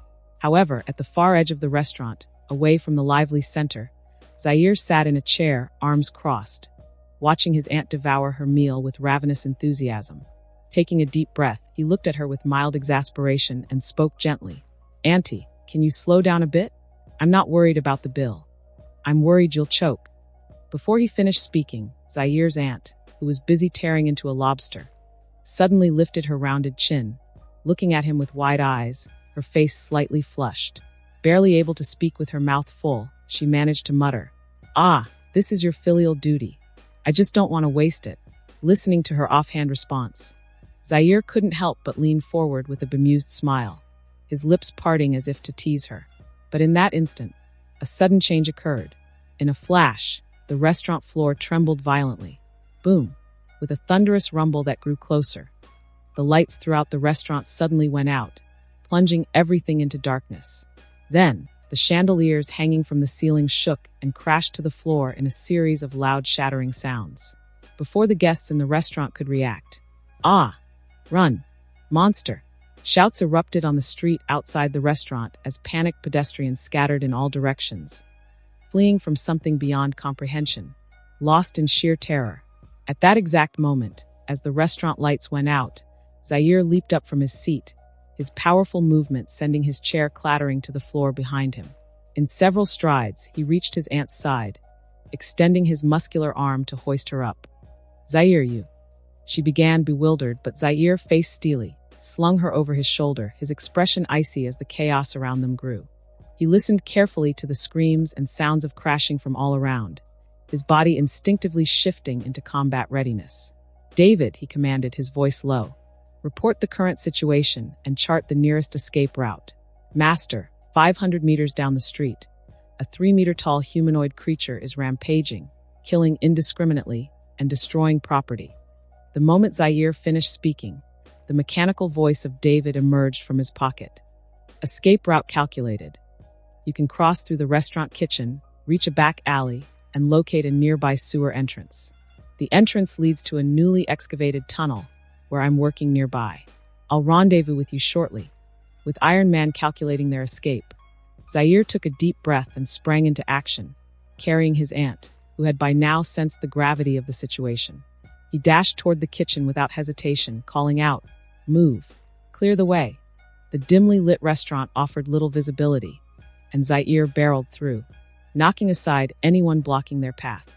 Even though he couldn't afford to worry about anyone else, his only concern was to get his aunt to safety. After they exited the restaurant and entered an empty back alley, Zaire allowed himself a brief sigh of relief. Boom! An explosion erupted in the distance, and a massive orange flame shot up into the sky. Moments later, the anguished cries of people filled the street beyond the restaurant, sounding as if they had walked into a horrifying nightmare. "Is this a war?" His aunt, still slung over his shoulder, asked with a slight tremor in her voice, dropping half a lobster to the ground in shock. "It's nothing, Auntie. Just a small scene," Zaire said softly, feeling her slight tremble on his shoulder. Meanwhile, his eyes swept over the ground, searching for the sewer entrance David had mentioned. In seconds, Zaire found the entrance and moved swiftly towards it. He set his aunt down carefully, then crouched and placed his hand in the gap of the manhole cover. Crack! With a slight grunt, he lifted the heavy cover, releasing an overwhelming stench from the sewer below. "Is this?" He hesitated for a moment, questioning David's choice of location. Then, from the depths of the dark sewer, David's metallic voice sounded, "Master, I've arrived." Zaire sighed and nodded slightly. He turned to his aunt, who looked bewildered but resolute, her eyes fixed on him. "Auntie, you first," he said firmly. Perhaps it was Zaire's unyielding tone or the escalating screams nearby that spurred his aunt on. Even faced with the foul-smelling sewer, she didn't hesitate. Taking a deep breath, she jumped into the dimly lit tunnel below, guided by the faint blue glow of Iron Man's presence. Zaire watched as his aunt was safely caught by David below. Only then did he allow himself to relax. He cracked his neck, taking one last look at the smoke and flames rising over the street, then jumped into the sewer without looking back. Zaire's tall figure flew through the air and landed heavily. Splash! His feet sank into the filthy waters of the sewer. Straightening his back, Zaire lifted his chin. Not far away, the blue light in David's eyes flickered slightly. It illuminated the interior of the sewer. Between David's two metal arms, Zaire's aunt, stunned and speechless, curled up cautiously, her pale face filled with shock. Zaire didn't have time to explain further to her. He waved his hand forward and commanded in a low voice, "David, escort Annie home." "As you command, my lord. Please follow me." Iron Man David turned his metal head. First, he bowed slightly to Zaire. Then, he nodded at his aunt, who was within arm's reach. After that, Iron Man twisted his metal body and headed into the dark depths of the sewer. Zaire, his face grim, trudged through the sewage, silently following behind him. Seconds later, Iron Man, holding Zaire's aunt, entered a passage connected to the sewer. The path he chose blocked the flowing sewage entirely. Just as Zaire pulled one foot out of the sewage and stepped into the dry underground passage, boom! A duller explosion echoed through the underground structure. A thunderous rumble reverberated slowly. Zaire tilted his head, his gaze unperturbed, slowly rising. Even with only the coarse stone ceiling of the sewer above him, his sight seemed to penetrate the layers of earth above. He saw the grotesque monster rampaging through the city. That damn heretic, my lord. Iron Man, only a few steps ahead, seemed to notice Zaire's hesitation. He turned his metal head, the blue light in his eyes flickering. "It's nothing." Hearing Iron Man's inquiry, Zaire slowly withdrew his gaze. However, his hands, hanging at his sides, clenched and unclenched repeatedly, his fingertips trembling slightly. "Take Auntie away. I still have things to do." The next moment, Zaire, his face grim, tilted his head, making a decision. He took a deep breath. The stench of decay from the sewer water filled his senses. pulling at his rapidly beating heart. May you find glory in battle. Iron Man David turned his head and, without hesitation, proceeded forward. Held carefully in his arms, Zair's aunt bit her lip. She instinctively clenched her fists but remained silent. Not long after, the blue light gradually faded into the distance. When Iron Man's silhouette had completely vanished into the dark underground passage, Zair, standing in place, expressionless, opened the interface on his simulator. He scrolled through a myriad of salvage items. Moments later, heavy equipment materialized silently within the underground passage. Under the night sky, among the streets of Harlem, smoke billowed from several buildings, while flames from burning vehicles shot up high. The sounds of injured civilians crying out and the collapse of ruins filled the air, turning the street into a deadly urban battleground. It felt like a nightmarish hell. Thud, thud, thud. Heavy footsteps echoed slowly. A 3-meter-tall humanoid creature strode down the street. Sweat seeped from its pale gray skin, dripping onto the ground. Thick bone plates, covering its chest, opened and closed slightly with each heavy breath. Even the raised, spiked bones on its back glinted faintly, moving up and down with each step. At this moment, the humanoid monster suddenly raised a massive arm, as thick as an adult's thigh. A booming crack of air resounded around it. This immense power caused a sinister grin to stretch across its grotesque face. It remembered once having a human name, but now, it preferred to call itself Abomination. A deep, oppressive voice filled the surrounding area as Abomination sneered. "Come out, Hulk! How long will you keep hiding, coward?" There was no response to Abomination's taunt, but beneath an overturned vehicle nearby, a man, struggling with his injuries, caught Abomination's attention. Lumbering forward with heavy steps, Abomination approached him. With no trace of humanity left in its eyes, Abomination lifted a colossal foot, ignoring the man's pleas and screams, and stomped down without hesitation. Splat! In an instant, shattered flesh and metal shards from the vehicle mingled together, indistinguishable. Abomination shook its gray head. Its deep voice echoed slowly. "You're not the Hulk, boring." It adjusted its blood-splattered foot. Just as its massive body was about to turn, 2 red metal canisters, over a foot long, were thrown from nearby rubble. They twirled through the air, reflecting firelight, instantly catching Abomination's gaze. Clang. But with a crisp metallic sound, the canisters suddenly detonated. A blinding flash of light, as radiant as the sun, burst forth in front of Abomination. Abomination's arrogance exacted a brutal toll as its eyes were seared shut. Countless rays of searing light instantly blinded it. Staggered, Abomination reflexively raised its massive hands to shield its eyes. A pained howl escaped its mouth. As Abomination's howl reverberated through the surroundings, its enormous body wobbled. Its bare feet crushed the ground as it stumbled backward. At that moment, a tall figure, clad in dark camo armor, suddenly leaped from the rubble. In his hands, he wielded a peculiar weapon, gleaming with metallic luster and filled with swirling green light in transparent tubes. In the blink of an eye, Zair, springing high, unleashed a deadly barrage at the blinded Abomination without hesitation. Whoosh! A terrifying green beam of light shot forth from the barrel of the Gauss burst cannon like lightning. In the blink of an eye, it struck Abomination's massive body. The gray skin, resilient enough to withstand high-caliber bullets, evaporated almost instantly. Countless pieces of flesh disintegrated into green atoms, dissipating rapidly. Even Abomination's powerful regenerative abilities couldn't resist the evaporative force of the deadly green light. In the next instant, terrifying green beams, like a storm of bullets, fired continuously from the vibrating barrel. Die, heretic! Every inch of Abomination's flesh was evaporating continuously.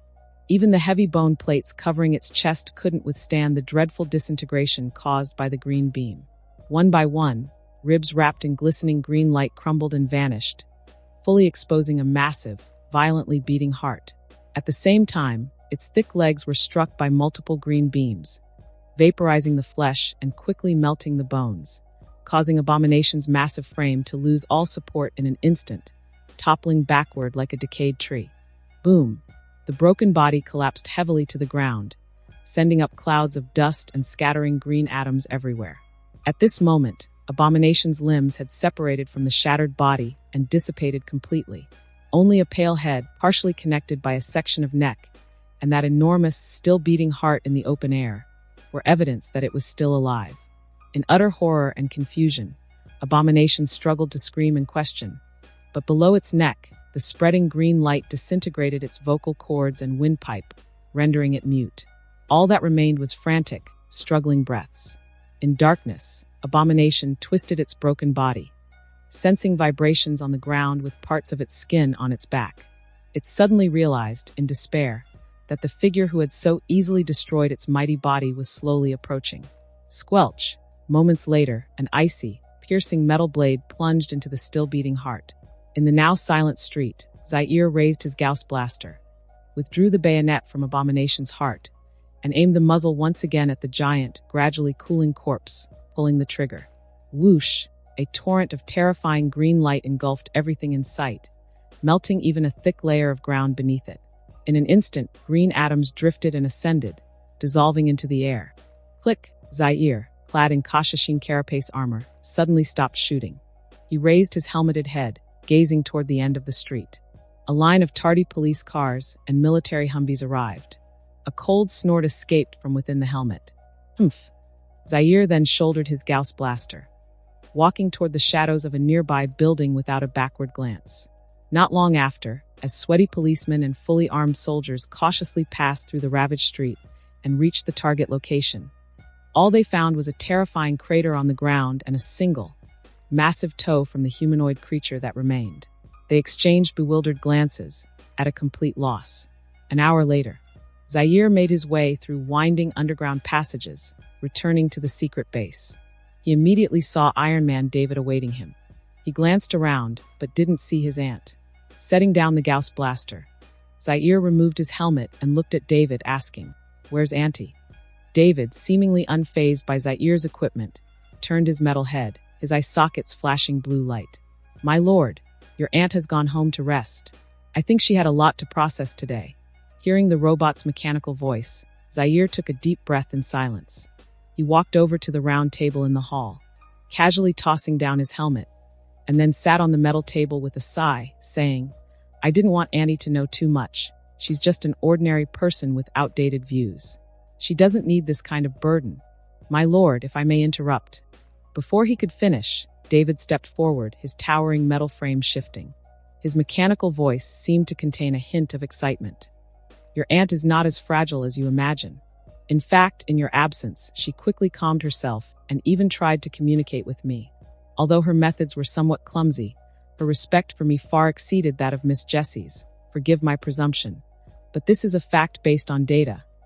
And I believe you have no reason to worry, especially regarding your aunt." David's words brought Zaire to silence once again. His dangling feet swayed unconsciously back and forth. Minutes later, a slightly weary look flashed in Zaire's eyes as he leapt down from the metal table. "I think I need to do some serious reflection." Without looking back, he headed to the resting area. Half an hour later, a freshly cleaned up Zaire quietly unlocked the door to his home. He gazed at the pitch-black living room, hesitated for a moment, and refrained from disturbing his aunt. Zaire returned to his bedroom, laying on the bed as he scrolled through the news on his phone. Tonight, the appearance of the murderous creature had thrown New York into panic. The initial death toll stirred public outrage online, with people questioning the military, criticizing the federal government, and mocking billionaire Iron Man for his habit of saving foreigners. Chaos reigned in the virtual world. With narrowed eyes, Zaire skimmed through the news, finding nothing useful. He tossed the phone aside, planning to get some rest. As he closed his eyes, he drifted into a hazy state, feeling as though something was brewing in the depths of his mind. But before he could grasp this mysterious sensation, he had completely fallen asleep. The next morning, Zaire, determined to have a heartfelt talk with his aunt, found himself being comforted by her instead. She first expressed admiration for his bravery last night and pride in his growth. Finally, she revealed an unexpected sentiment: that no matter what Zaire chose to do in the future as family, she would always choose to support and understand him. If one day, everything familiar to her became uncontrollably different, she would willingly follow Zaire's arrangements. She wouldn't become an extra burden on him. In short, her sincere words left Zaire speechless. He could only nod silently, contemplating his aunt's future. Not long after, Carl called to check in, and his aunt decided to head to the restaurant and open for business. Left at home, Zaire had a simple breakfast and planned to review his studies for exams, then head to the base to check on Jessica's recovery. Half an hour later, as if remembering something, Zaire hesitated, then reopened the simulator, ready to start the next simulation. Simulation initializing. Available identities: Katakan Recruit, Krieger Grenadier, Kazarkan Sergeant, Latalis Stormtrooper. Please select your arrival identity. If declined, a random identity will be selected. Identity selection declined. Simulation initializing. You have arrived in the Warhammer universe. Time unknown. Location: Galaxy Ultima Segmentum Talos. You find yourself inside a Valkyrie transport aircraft. You're wearing a heavy, olive-green carapace armor with a fully enclosed helmet. In your hands is an Akatran pattern loss gun, and a grav chute is strapped to your back. Without drawing attention, you shift your gaze to observe your surroundings. Inside the dimly lit Valkyrie cabin, several ordinary soldiers, dressed identically to you, are silently preparing for battle. Most are inspecting their Akatran pattern loss guns, while some carry flammers or mortars.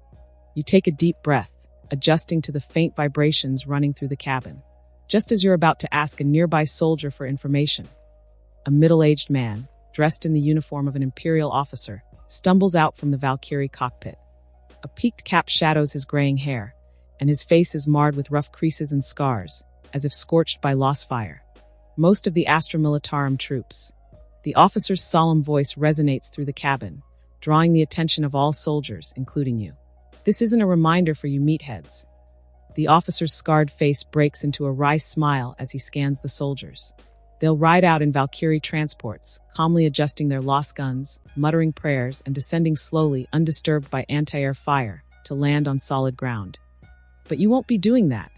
The officer's voice rises, his eyes sparking with an intense fire. You'll be leaving the Valkyrie in an entirely different way. Tell me, boys and girls, how will you land? The officer's veins bulge in his neck as he shouts.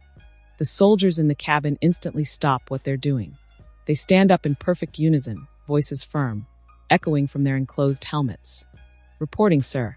We will land on our feet. You join the shout instinctively, blending with the others. Hoo-ha! The officer straightens, saluting as he lets out a loud yell. Hoo-ha! The surrounding soldiers respond with pride. At that moment, the hiss of mechanical valves opening fills the air. The grav chute on your back hums softly. You turn toward the sound and see the Valkyrie's cabin door slowly opening, flooding the cabin with blinding light. A biting, icy wind rushes in, whipping around and battering everyone inside. Unprepared, you nearly lose your balance. Careful, Captain. A soldier near you steadies you by the arm.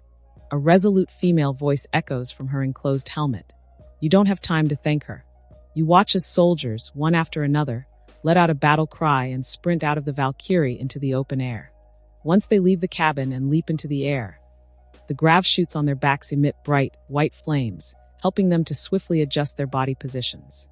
The female soldier who helped you gives your arm a firm pat before charging forward without hesitation. You feel a creeping fear of the drop. You hesitate for a moment. However, from the corner of your eye, you spot the officer's hand slowly reaching for his waist. You take a deep breath. A fierce battle cry escapes your lips. Without another thought, you dash forward, leaping out of the Valkyrie. The biting, icy wind, sharp as a blade, cuts through the gaps in your carapace armor and pierces into your body. You experience a fleeting sense of weightlessness. The grav chute on your back quickly helps you regain balance, though you're still unnerved.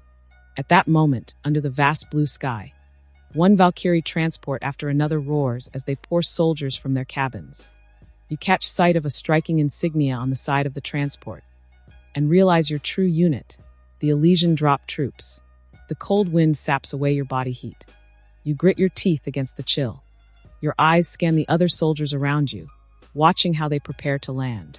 A minute later, your feet hit the ground heavily, your boots sinking into the dirt.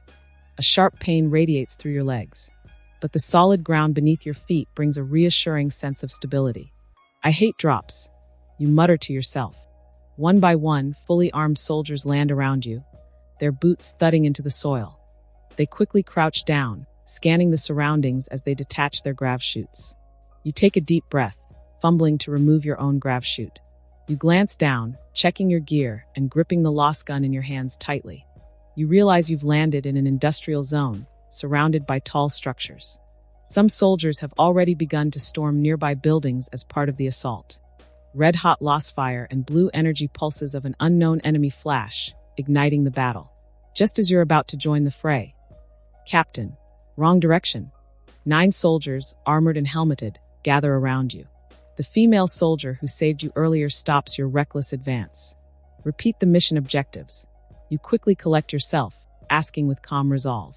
The 23rd Drop Regiment's mission is to secure the entire 23 to 30 desalination plant. Our squad's target is to take the nearby water tanks. She hesitates briefly, but quickly gives you the situational update. You nod slightly, assigning her to lead the assault. You and your squad swiftly advance toward the objective. The sound of intense gunfire grows louder. You still haven't seen the enemy directly. Suddenly, a swarm of red drones rounds the corner ahead, charging at you. These strange mechanical constructs fire pulses of blue energy toward you. With quick reflexes, you grab the backplate of the female soldier's armor, pulling her out of harm's way. You raise your lost gun with one hand and pull the trigger, firing precise shots into the swarm of drones darting through the air. As soon as you launched a swift counterattack, the rest of the squad sprang into action. Blazing laser beams struck the drone swarm with relentless precision, hitting nearly every target. In mere moments, the drones crashed to the ground, crackling with electricity. At that moment, a small figure in red mechanical armor suddenly appeared atop a nearby building, attacking from above. The whole squad had to duck behind a low wall, trying to return fire. A ghostly blue pulse of energy ripped through the wall, barely grazing your helmet. Hellfire gun. Suppressive fire, you instinctively shouted to the squad members behind you. Reporting, Captain. We don't have one, the squad member known as Big Head replied while firing her laser gun. Then throw a smoke grenade. Block their line of sight. You took a deep breath, holding it as you aimed at the Pathfinder warrior on the building above. Reporting, Captain. We're out of those too. Another soldier ducked, dodging a blue pulse of energy, and shouted to you. Damn it. What did you all bring to the battlefield? You forced down a surge of anger and yelled over your shoulder. Reporting, Captain. We only have a few fragmentation grenades, 1 grenade launcher, and a flamethrower full of fuel. Big Head quickly inventoried the squad's gear and responded. Damn it. Since when did the Astral Army run this low on supplies? You cursed, glaring at the enemy above. You threw down your laser gun and grabbed 2 fragmentation grenades from your belt, pulling the pins. With a quick roll over the low wall, you rose before the enemy could fire again and hurled the grenades. Your carefully calculated throw caused the grenades to explode midair, blinding the enemy with flames and disrupting their shooting. At the same time, Big Head raised the grenade launcher, aiming it at the building where the enemy stood. With a deafening roar and debris flying everywhere, the head of an enemy in red armor tumbled through the air and landed near you. You stepped forward and yanked open the armor's visor, revealing a blue-skinned alien with no nose. Aha! So it's the Tau Empire, you muttered under your breath. The rest of the squad gathered around, warily scanning the surroundings as they marveled at the unfamiliar alien. Big Head picked up the laser gun you had dropped and handed it back to you. You thanked her once again and turned to the squad, giving the order to regroup and advance. On the first day, your squad was the last to reach the target area. From the intense front lines, you saw soldiers clad in sandy-colored powered exoskeletons, fighters of the Fire Caste. These Fire Caste soldiers, basic infantry units of the Tau Empire, wielded pulse rifles with greater power and weight than laser guns, emitting blue pulses of energy. At the moment, they were using building cover and exoskeleton agility to fiercely resist waves of attacks from the 4th Airborne Regiment. Due to orders to seize the desalination plant and the lack of heavy weapon support, your company's assault was stalling. After carefully observing the battlefield, you approached the company commander. You requested permission to form an assault team and attempt to flank from behind the enemy's position to secure the objective. The cautious commander pondered briefly before granting your request. You quickly returned to your squad and announced the orders. You warned them of the high risk and low chance of success, allowing anyone to opt out. But your gesture only brought scoffs from the squad, even from Big Head, who usually supported you. Big Head, a fierce woman with short white hair and a striking presence, removed her helmet. We Elysians don't have cowards, she proclaimed, her voice ringing out to the squad's cheers. Taking a deep breath, you admitted your error and began preparing the squad for battle. You swapped your laser gun for a shotgun, powerful in close combat. Some squad members were equipped with a mortar, 3 grenade launchers, and even a laser cutter. After persistently negotiating with the company's quartermaster, you secured a significant ammo supply. You unexpectedly found a thermite bomb among the supplies and, delighted, tucked it into your pack. On the second day, under the dim sky of Talos, nightfall arrived. The commander launched a fierce diversion to support your infiltration. Leading the squad through shadows between buildings, you advanced silently toward the enemy's rear. Data from squad helmet sensors indicated enemy positions detected by ground scanners. Amid the distant sounds of gunfire and explosions, you safely reached the rear of the building. However, just as you directed the squad to set up the laser cutter to breach the thick walls for an assault, the soldiers posted at the rear to watch for threats suddenly screamed in agony. "Enemy attack!" One of them yelled a final warning before death. You spun, sprinting toward the source of the screams. Crit hounds burst from the darkness, rushing straight at you, their gaping maws full of razor-sharp teeth lunging for your head. Swinging your arm, you pulled the shotgun's trigger, unleashing a blast that shredded 2 crit hounds into pulp. "Forget the laser cutter. Blast through the wall with mortars," you commanded without looking back. Your infiltration plan was on the brink of collapse. You had no choice but to go for an all-out assault. Screeches, echoing like birdsong, ring from all around you. A dozen hulking, green-skinned crit flesh-eaters with dense black feathers sprouting from the backs of their heads charge forward, wielding crude double-bladed scythes. You face them without fear. Your Acatran assault shotgun erupts with deafening blasts. The crit flesh-eaters and hounds who can't dodge in time are torn to pieces by your rounds. In moments, you've single-handedly pinned down the enemy's ambush. The rest of your squad alternates between firing laser rifles and swiftly setting up a mortar. They begin bombarding the thick walls of the target structure in an unrelenting assault. The walls shudder and crack, and soon, after all the mortar rounds are spent, a human-sized breach opens up. Grenades to clear the way. Flamethrowers. Everyone charge. You raise your shotgun with one hand, issuing the command. You reload quickly, the chamber empty. At that moment, a crit flesh-eater missing only one arm lets out a shriek and lunges at you. With a mighty swing, its jagged scythe hurtles down toward you with a whistling rush. No time to fire. You swing your shotgun at its beak. The creature cries out in pain. Using the armor shell on your shoulder, you absorb the blunt force of its weapon. Then you aim the barrel of your shotgun at its head and pull the trigger. Hot, fetid blood sprays across your shell armor and helmet. You scan your surroundings, then turn toward the breach in the target building. Meanwhile, as your squad storms inside, explosions ripple through the complex. The feigned attack on the front line intensifies, turning into a long-held, ferocious assault. On the third day, your platoon secures the target building completely. The entire Dawnwater plant falls under the paratroopers' control. Only sporadic gunfire remains in isolated pockets. One of your arms is wrapped in white bandages as you rest in the platoon's camp. Your 10-person squad is down to 5. 3 have fallen, 2 are critically wounded. For the results of the assault, this is a cost worth bearing. Your bravery earns high praise from the platoon leader. You decline the field promotion he offers. Instead, he gives you a cherished power sword and promises to divide the honors evenly with your squad. On the 4th day, while the paratroopers rest, bad news arrives. Your capture of the Dawnwater plant has drawn the attention of the Tau Empire's main force. A swift, fierce counterattack is imminent. The Imperial Navy can provide no support due to the enemy's air force. The 23rd Elysian Drop Troop Regiment, your unit, must hold alone. You go straight to the platoon leader. Given the current firepower, you tell him, holding back the Tau Empire's forces is nearly impossible. The platoon leader, still sour over your seizing of the power sword, grows even more agitated under the looming pressure. He tugs at the few remaining hairs on his head and berates you furiously. Unbothered, you propose a modest idea. Have the entire regiment dig trench fortifications and underground passageways. Using Elysian mobility tactics, you suggest that they wage a guerrilla warfare campaign throughout the industrial zone against the Tau. Besides, if Dawnwater plant matters to the Tau, they'll hesitate to destroy it carelessly. The platoon leader calms as he hears your suggestion. After considering it, he agrees to report it immediately. The platoon leader takes you to meet General Saikawa, the paratroopers' commander. Once more, you outline your proposal for General Saikawa. Your suggestion earns high commendation from him. On the 5th day, a feverish digging campaign sweeps through the Dawnwater plant. You and your squad run between platoons, sharing concise instructions on how to dig the trenches. Yet with the Elysians' poor digging skills and lack of proper tools, progress is slow. Frustration gnaws at you too.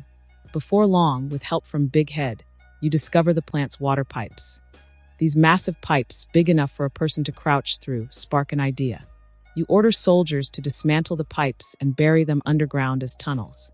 Meanwhile, some of the trench work continues smoothly. After a week, only a third of your trench plan has been completed before the attack halts it. Tau reinforcements arrive at the outskirts of Dawnwater plant. Devilfish armored transports crafted by Earth-caste engineers advance in a vicious assault, flanked by battlesuit squads. All paratroopers dig into the trenches while the few Tauros assault vehicles weave through factory structures. They try to bait the Tau vanguard into an ambush, but pathfinders on Vespid bikes swarm the Tauros, using superior speed to encircle and divide them, pulsing energy bolts cutting off escape routes. The chance for an ideal strike slips by. With General Saikawa's command, mortars whistle from the trenches, raining down on the Devilfish transports. They land in clusters above the transports. Battlesuits quickly raise pulse rifles, and drones shoot down unexploded rounds. Yet a few Devilfish transports explode, shredding the fire warriors inside. Before more mortars can be fired, the remaining Devilfish transports abruptly retreat. Blasts of laser fire streak from the trenches and buildings, taking down many retreating Vespid bikes. Crouched in the trench, you scan the battlefield, frowning slightly but exhaling a sigh of relief. Your tactics have managed to achieve an element of surprise. With trenches and tunnels, you think you may hold out until Imperial Navy support arrives. But suddenly, 20 Tau Barracuda fighters swoop over Dawnwater plant. Their rapid-firing pulse guns and drones incinerate the Tauros vehicles in fiery blasts. Then heavily armed hammerhead gunships close in on the plant. Their terrifying plasma firepower suppresses your defensive positions.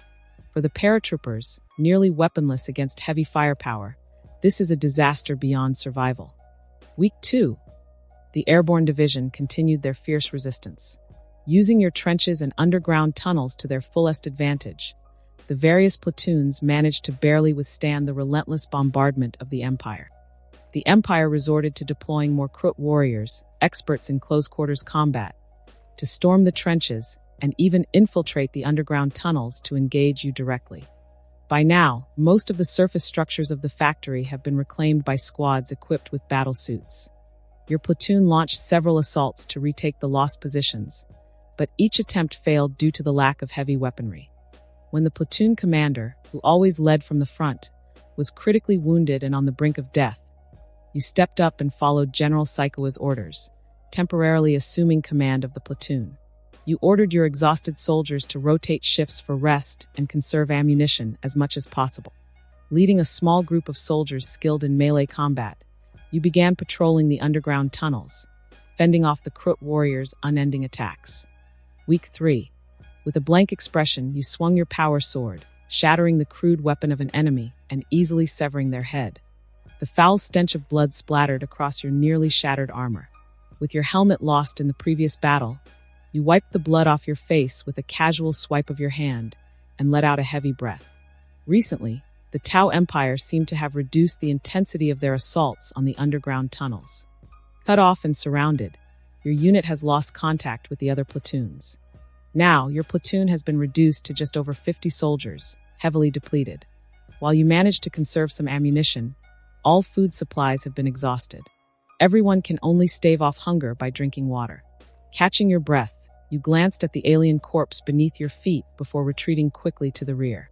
Back in a large excavated tunnel, a pale-faced soldier approached you. "Commander, something isn't right," he whispered into your ear. "What's going on?" "More Krut apes?" you asked, your face devoid of emotion. Some squads had brief communication with Tau natives who speak Imperial Common.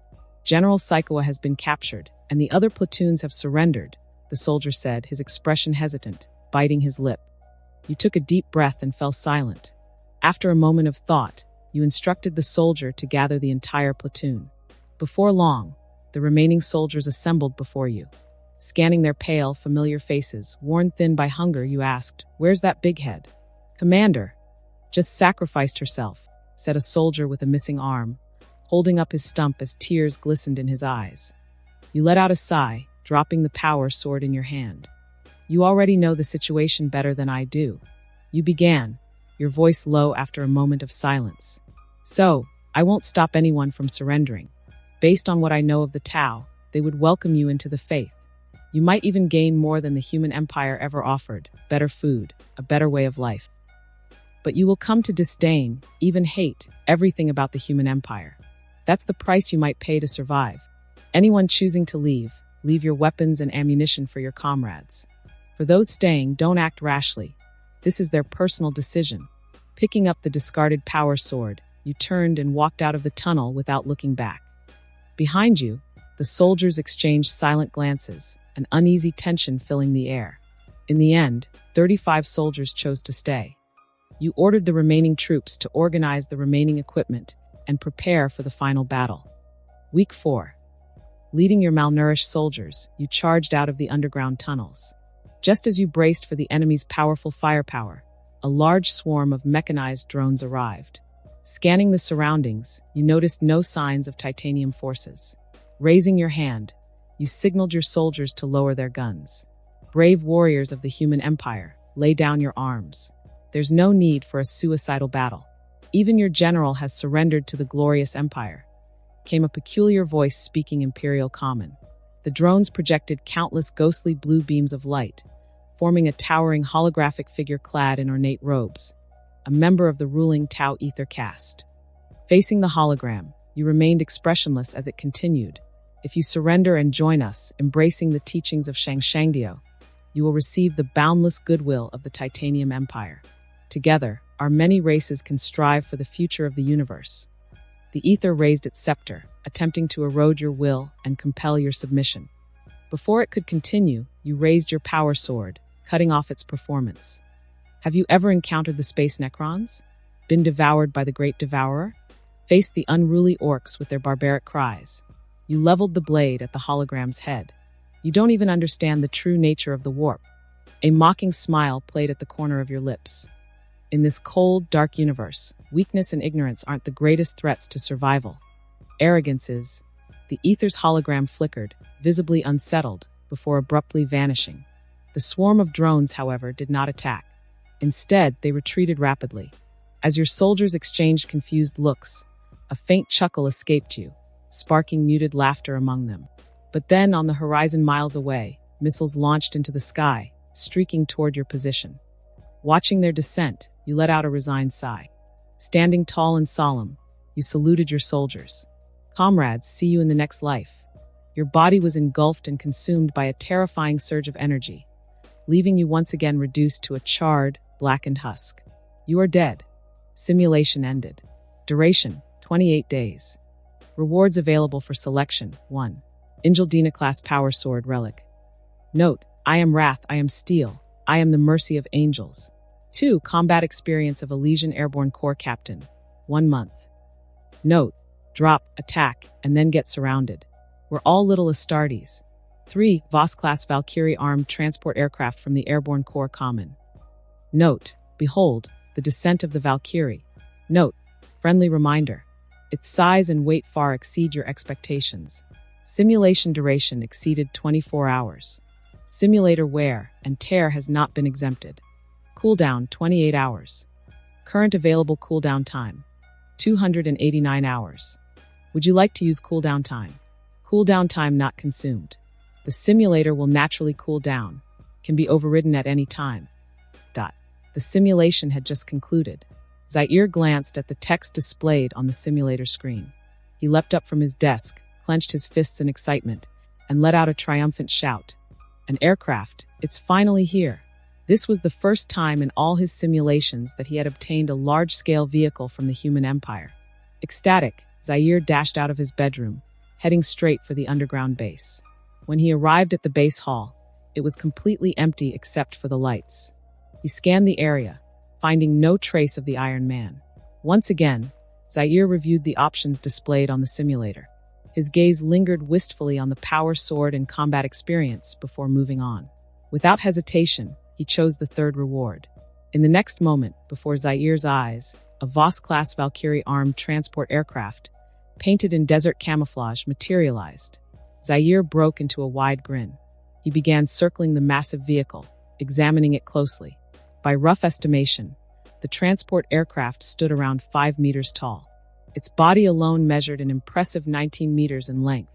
Its metallic wings, spread wide, were nearly the same length. Attached to the junction between the wings and fuselage were massive vectored thrust turbine engines, instantly leaving a lasting impression. As he stared at the colossal machine, weighing several tons, Zaire couldn't help but laugh. After all, what man doesn't love a big plane? Especially one that now belonged entirely to him.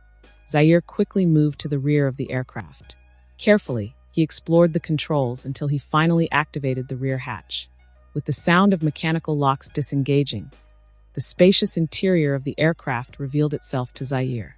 Slowly, he stepped into the cabin, walking toward the cockpit. The smile on his face never wavered until he sat in the pilot's seat, gripping the control stick instinctively. Then reality hit him, hard. While he had sat in a Valkyrie multiple times during simulations, he had no idea how to operate it. The smile froze on Zaire's face. Sighing, he pulled out his phone from his pocket and made a call. "David, if you're not busy, please return to the base hall." "My lord." You'll understand once you're back." Zaire reluctantly let go of the control stick and left the cockpit. Roughly 10 minutes later, accompanied by classical music, David appeared at the entrance to the underground tunnel. Its eyes glowed blue, instantly spotting the massive vehicle and Zaire standing nearby. The music stopped abruptly as David hurriedly quickened its metallic stride, approaching Zaire. It bowed slightly and said, "Praise the Omniscia." "My lord, is this the miracle you just created?" Zaire hesitated for a moment, then awkwardly nodded. "Sort of. David, can you fly this thing?" David raised its metallic head, its glowing blue eyes locking onto Zaire. "My lord, do you want the truth or a comforting lie?" "Truth or lie?" Zaire blinked in confusion. David spread its mechanical hands and spoke earnestly. "The truth is, I was just a construction worker during humanity's golden age. I can handle any building issue, but I've never flown a transport aircraft. And the lie?" Zaire took a deep breath. "I can learn, as long as I fully understand the mechanical structure of this aircraft. I don't think it'll be much different from modern flying machines." David straightened its metal back slightly, a sense of pride and confidence evident even in its mechanical voice. Hearing David's response, a smile crept back onto Zaire's face. He patted David's metal arm encouragingly. "David, work hard. I'm counting on you to teach me how to fly this thing. I'm off to check on Jessica. See you later." Without waiting for a reply, Zaire left with a smile, heading toward the medical room. David tilted its metal head slightly, its blue eyes glowing as it scanned the Valkyrie transport aircraft. "All right, darling. Let's see what secrets lie within you," David muttered softly. The air in the medical room was filled with the familiar smell of hospitals, a complex mix of disinfectant and medicinal odors. Lying on an expensive multifunctional medical bed, Jessica, with her short black hair and patient gown, was idly playing with her phone. As soon as Zaire's tall figure entered, Jessica hurriedly tried to hide her phone, like a student caught slacking off by their teacher. Noticing her small gesture, Zaire couldn't help but chuckle. "I'm not that strict, Jessica. This may be a base, but it's not a military camp." Hearing his reassurance, Jessica, her face still marked by bruises, managed an awkward smile. Her demeanor was noticeably brighter and livelier compared to before. Blinking, she replied softly, "Boss, I just don't want to waste time." Zaire stepped closer to the bed and asked warmly, "How's your recovery?" Jessica tilted her head slightly, thought for a moment, and said, "I'm healing, and after this injury, I feel like there's more potential in my abilities." "Oh," Zaire raised an eyebrow, studying her curiously. "Can you elaborate? I don't know much about superpowers." "Of course you are, after all, the one funding my lifestyle." Jessica's eyes sparkled with a hint of mischief. According to Jessica's description, her superpowers stem from a car accident. A few years ago, during a trip to Disneyland, The vehicle driven by Jessica's parents collided with a large truck carrying radioactive chemicals. Her parents and younger brother died on the spot. Severely injured, Jessica fell into a coma for several months. When she woke up, she discovered that she had gained extraordinary strength, far beyond that of an ordinary person. The unknown chemicals at the accident site had completely altered her cellular structure. Perhaps even her genetic makeup had changed. Zaire stood quietly by her bedside, listening to Jessica's account. When he heard that Jessica's superpowers came from some unknown chemical agent, he couldn't help but blink a few times. He suddenly spoke and asked Jessica, "Jessica, do you remember which company the truck carrying the chemicals was from?" "Huh." Jessica, momentarily distracted by Zaire's question, responded instinctively, "Of course I remember. I think it was called Roxxon Industries. And because the driver of the other vehicle was mainly at fault, I, as the sole survivor, received quite a bit of compensation." Before she could finish, Jessica stopped herself, realizing she had been talking too much. She noticed Zaire's serious expression and his brow furrowing in thought. Cautiously, she asked, Boss, is something wrong?" Zaire took a deep breath. He hesitated for a moment before speaking slowly. "Jessica, what you're about to hear is related to a task I've been working on recently." Zaire briefly recounted his conflict with the tracksuit gang, the discovery of a child's body. The main point was the connection between the missing children and Roxxon Industries. After hearing Zaire's story, even though Jessica's injuries had not fully healed, she was overwhelmed by a mix of anger and shock. She gripped the edge of the bed, her fingers tightening. A loud metallic sound echoed as the metal of the bed distorted. Jessica exhaled sharply. She lifted her chin and said to Zaire, who was expressionless, "Sorry, boss. I lost control of my emotions just now. It's not your fault." Zaire shook his head slightly, unfazed. "It's the enemy's fault. Based on the information we have so far, I believe Roxxon Industries is creating a chemical compound that grants people superpowers. They're trafficking large numbers of healthy children, and perhaps the only goal is to experiment with how these chemicals affect the human body. Adults are even less of an issue. Those with money and nothing to do will gladly participate." Zaire stood, his arms crossed, his gaze intense. If they really succeed in their experiments, imagine a society already torn by issues like gun violence and race. What would it look like then? As an ordinary person, you could just pay a large sum of money to gain an unknown superpower. No money. No problem, we offer loans. No loans. No problem. We even offer superpower loans. Once you have superpowers, you can use them to get money, can't you?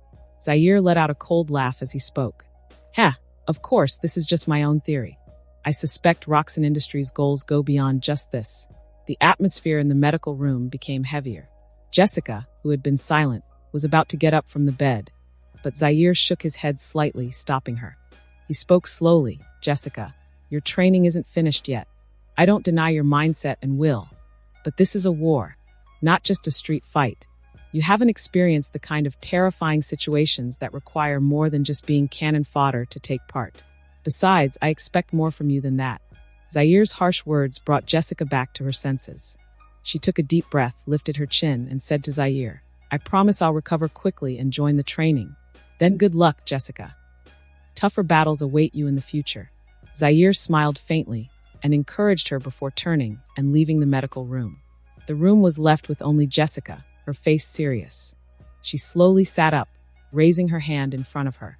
Then, her slender fingers made a creaking sound as she clenched them into a fist. Zaire, squinting, was on his way to the equipment room. He hadn't expected that Jessica's superpowers would be linked to Roxxon Industries. If that was the case, Roxxon Industries, now controlling artificially created superhumans, was likely as powerful as Hydra, who had infiltrated S.H.I.E.L.D. and the federal government. However, Zaire wasn't intimidated. It would only take more time and effort to completely eliminate them. Besides, he had developed a considerable interest in Roxxon Industries' superpower chemical compound. It was one way to rapidly increase combat strength. Though he couldn't use it himself, he could give it to loyal subordinates, combined with rigorous military training, to quickly form a battle team. Unfortunately, Zaire wasn't sure how far Roxxon Industries had advanced in their research. Would the mysterious compound work on adults? After all, both Jessica and the deceased purple man had gained their superpowers in their childhood. I hope the infiltration of the Red River Orphanage goes smoothly, Zaire muttered to himself, standing before the equipment room. He took a deep breath and quickly entered. Inside, Zaire almost emptied the entire equipment room. With a large number of weapons in his arms, he walked toward the Valkyrie transport plane. Facing an unknown battlefield and enemies, Zaire decided it was better to be overprepared. David, how's it going? Zaire walked past David, eager to ask. David twisted his metallic head. The blue light in his eyes fixed on the weapons in Zaire's arms, and he replied slowly, "My lord, the progress is rapid. I have almost mastered how to pilot the Valkyrie." However, just as a smile appeared on Zaire's lips, David suddenly shifted his tone. "However, my lord, there is one small problem." David spoke carefully. At that moment, Zaire reached the transport plane's cabin, set down the equipment, and turned to ask, "What problem? Is there not enough fuel? I remember there's a barrel of molybdenum in the storage room." David tilted his head slightly. "Respectful OM Messiah. The location you chose to create your miracle is a bit off.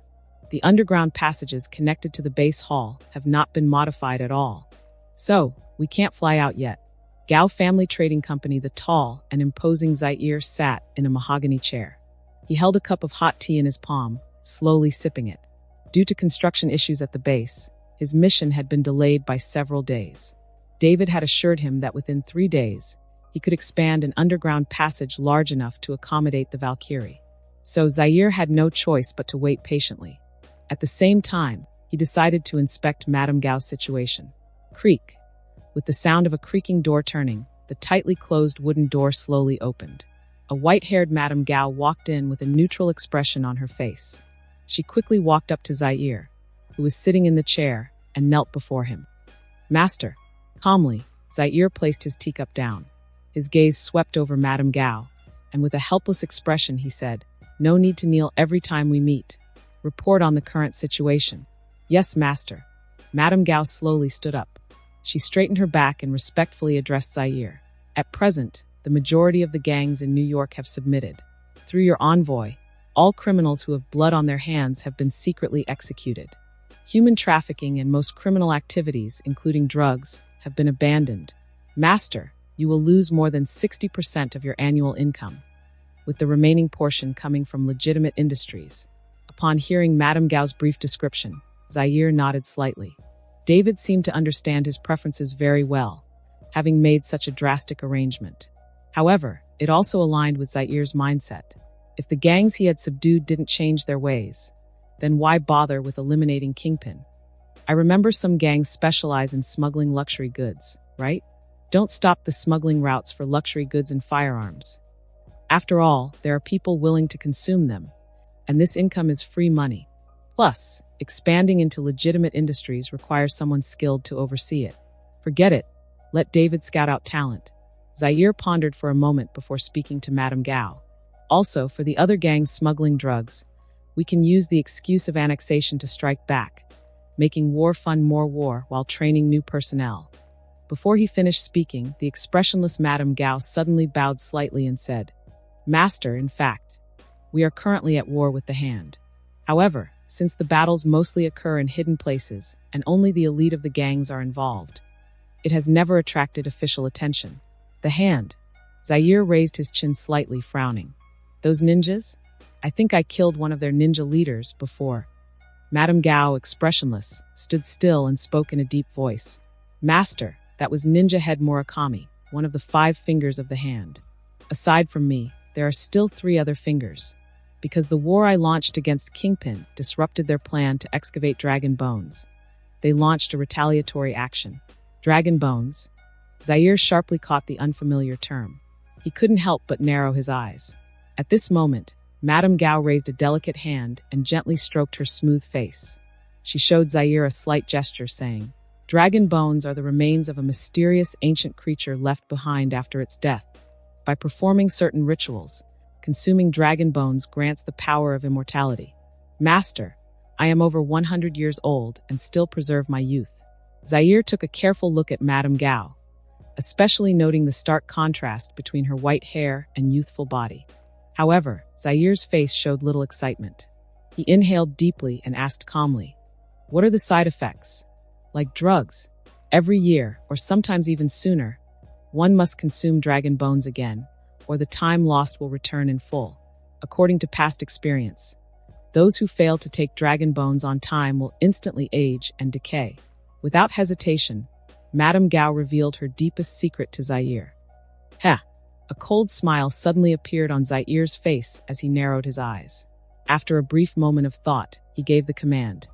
Then let's go and take them from the hand.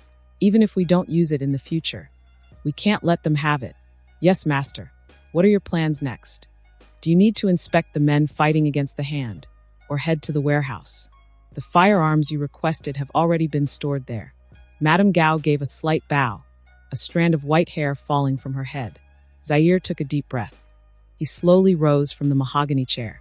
His large physique, towering over Madame Gao by at least a head, forced him to look down at her. With his eyes narrowed, Zaire flexed his muscular arm and smiled. Then let's first check the quality of those subordinates. Yes, master. Inside the trading company's training field. Expressionless, Zaire effortlessly lifted a muscular man with one arm. He casually tossed him into the air. The man slammed hard onto the rubber floor of the training field with a loud crash. Thud! The man's face turned bright red. He lay on the ground for a while before slowly exhaling. Struggling to raise his head, he looked at Zaire with a mixture of fear and respect in his eyes. I give up. The man gasped and shouted loudly. Zaire stopped in his tracks. He stood still, his gaze slowly scanning the muscular men around him, who were now exchanging nervous glances. Then Zaire calmly asked, Is there anyone else who wants to challenge me? Before his words were even finished, the room fell into an eerie silence. At that moment, a small, Slav-looking man hesitated, but then gathered his courage and stepped forward from the crowd. He spoke to Zaire. Boss, you've already defeated everyone here. I don't think anyone else dares to fight you. Zaire shifted his gaze. He looked at the small man and asked, What's your name? You can call me Frankie. The small man, named Frankie, answered cautiously. Zaire nodded. He stepped forward to Frankie, placing a hand lightly on his shoulder. You have more courage than the others. Now you're the leader of these men, understand? Understood. Frankie's eyes gleamed with excitement as he straightened his back and shouted loudly. Also, starting today, your group's compensation will be doubled, provided you survive the upcoming battles. So try to stay alive. Zaire smiled slightly and announced the news to everyone present. Then, without looking back, he walked out of the training field. He didn't care about the rising morale of the men behind him. For these gang members, whose past was filled with complex and bloody histories, the carrot and stick method would always work. Let you past scum become the cornerstone of humanity's future, Zaire muttered under his breath. The words, like a mosquito's buzz, floated out of his mouth, slowly dissipating into the cheers and excitement of his men. Cooldown time +1 in the empty warehouse. Zaire sat cross-legged, his expression numb. His hands never stopped, increasing the simulator's cooldown time. 10 minutes later, he gazed at the mountain of firearms in front of him and couldn't help but sigh. At this moment, Zaire found himself in a bittersweet dilemma. The 1,000 firearms before him were just the first batch. If the Merchant Guild's warehouse had enough space, Lady Gao could have sent over even more. However, what truly troubled Zaire was this. The accursed simulator didn't support batch processing. He could only convert them one at a time, slowly and tediously. Well, it's not like I'm in a rush. I'll take my time. Zaire sighed again and picked up another firearm to continue converting. But then, as the firearm disappeared from his hands, the simulator suddenly underwent a change. Cooldown time has exceeded 500 hours. New function unlocked. Restarting. Zaire blinked instinctively, snapping his wandering focus back into place. Salvage feature updating. Salvaged items now support categorization. Categorization. Zaire glanced at the simulator's updated interface and quickly navigated to the salvage page. The previously chaotic collection of salvaged items had now been neatly categorized. Energy, fuel, ammunition, clothing, food supplies. Rows of items were now organized and presented in distinct categories. Feeling a tinge of delight, Zaire rubbed his chin. It seemed that as the cooldown time increased, the simulator would undergo corresponding changes. A spark of excitement ignited in Zaire's eyes. He suddenly felt reinvigorated. his hands picking up firearms with renewed enthusiasm. Roughly an hour later, all the firearms in the warehouse had been converted. The simulator's cooldown time had surpassed 1,289 hours for the first time. Zaire exhaled deeply, shaking his slightly sore hands before turning his attention back to the simulator. Cooldown time has exceeded 700 hours. New function unlocked. Restarting. Salvage feature updating. Salvage feature now supports targeted salvaging. Cooldown time has exceeded 900 hours. New function unlocked. Restarting. Simulation feature updating. New simulation modes now available. Squinting, Zaire examined the simulator's changes carefully. First was the targeted salvaging unlocked at 700 hours. The simulator's notes explained that to acquire specific salvage items, such as power armor, a base of 100 hours was required per attempt. Each additional 100 hours would increase the success rate up to a maximum of 1,000 hours. However, despite Zaire's extensive probing, he couldn't find any further details, like the exact success rate of a 100-hour base. Was it 1% or 10%? The salvage page simply noted, the more time invested, the higher the success rate. Based on his understanding of the simulator, Zaire suspected it wasn't so simple. After all, a 100-hour targeted salvage yielded only one chance. Being frugal, Zaire already knew that basic salvaging was far more cost-effective. At least with ammunition or energy, he was never in short supply. Still, the choice between quantity and quality was worth pondering. Sighing deeply, Zaire continued reading. At 900 hours, the simulator's simulation feature underwent its first change. Zaire could now customize the time ratio for survival scenarios. Previously, surviving one day required 1 hour of cooldown. Now, surviving one day could consume 10 hours of cooldown, increasing both the difficulty and rewards dramatically. This might mean I'll finally get to meet the Astartes, huh? Zaire's eyes lit up as he muttered to himself. He had never simulated becoming an Astartes before. His thoughts racing, Zaire stood up and stretched. He turned and walked out of the warehouse.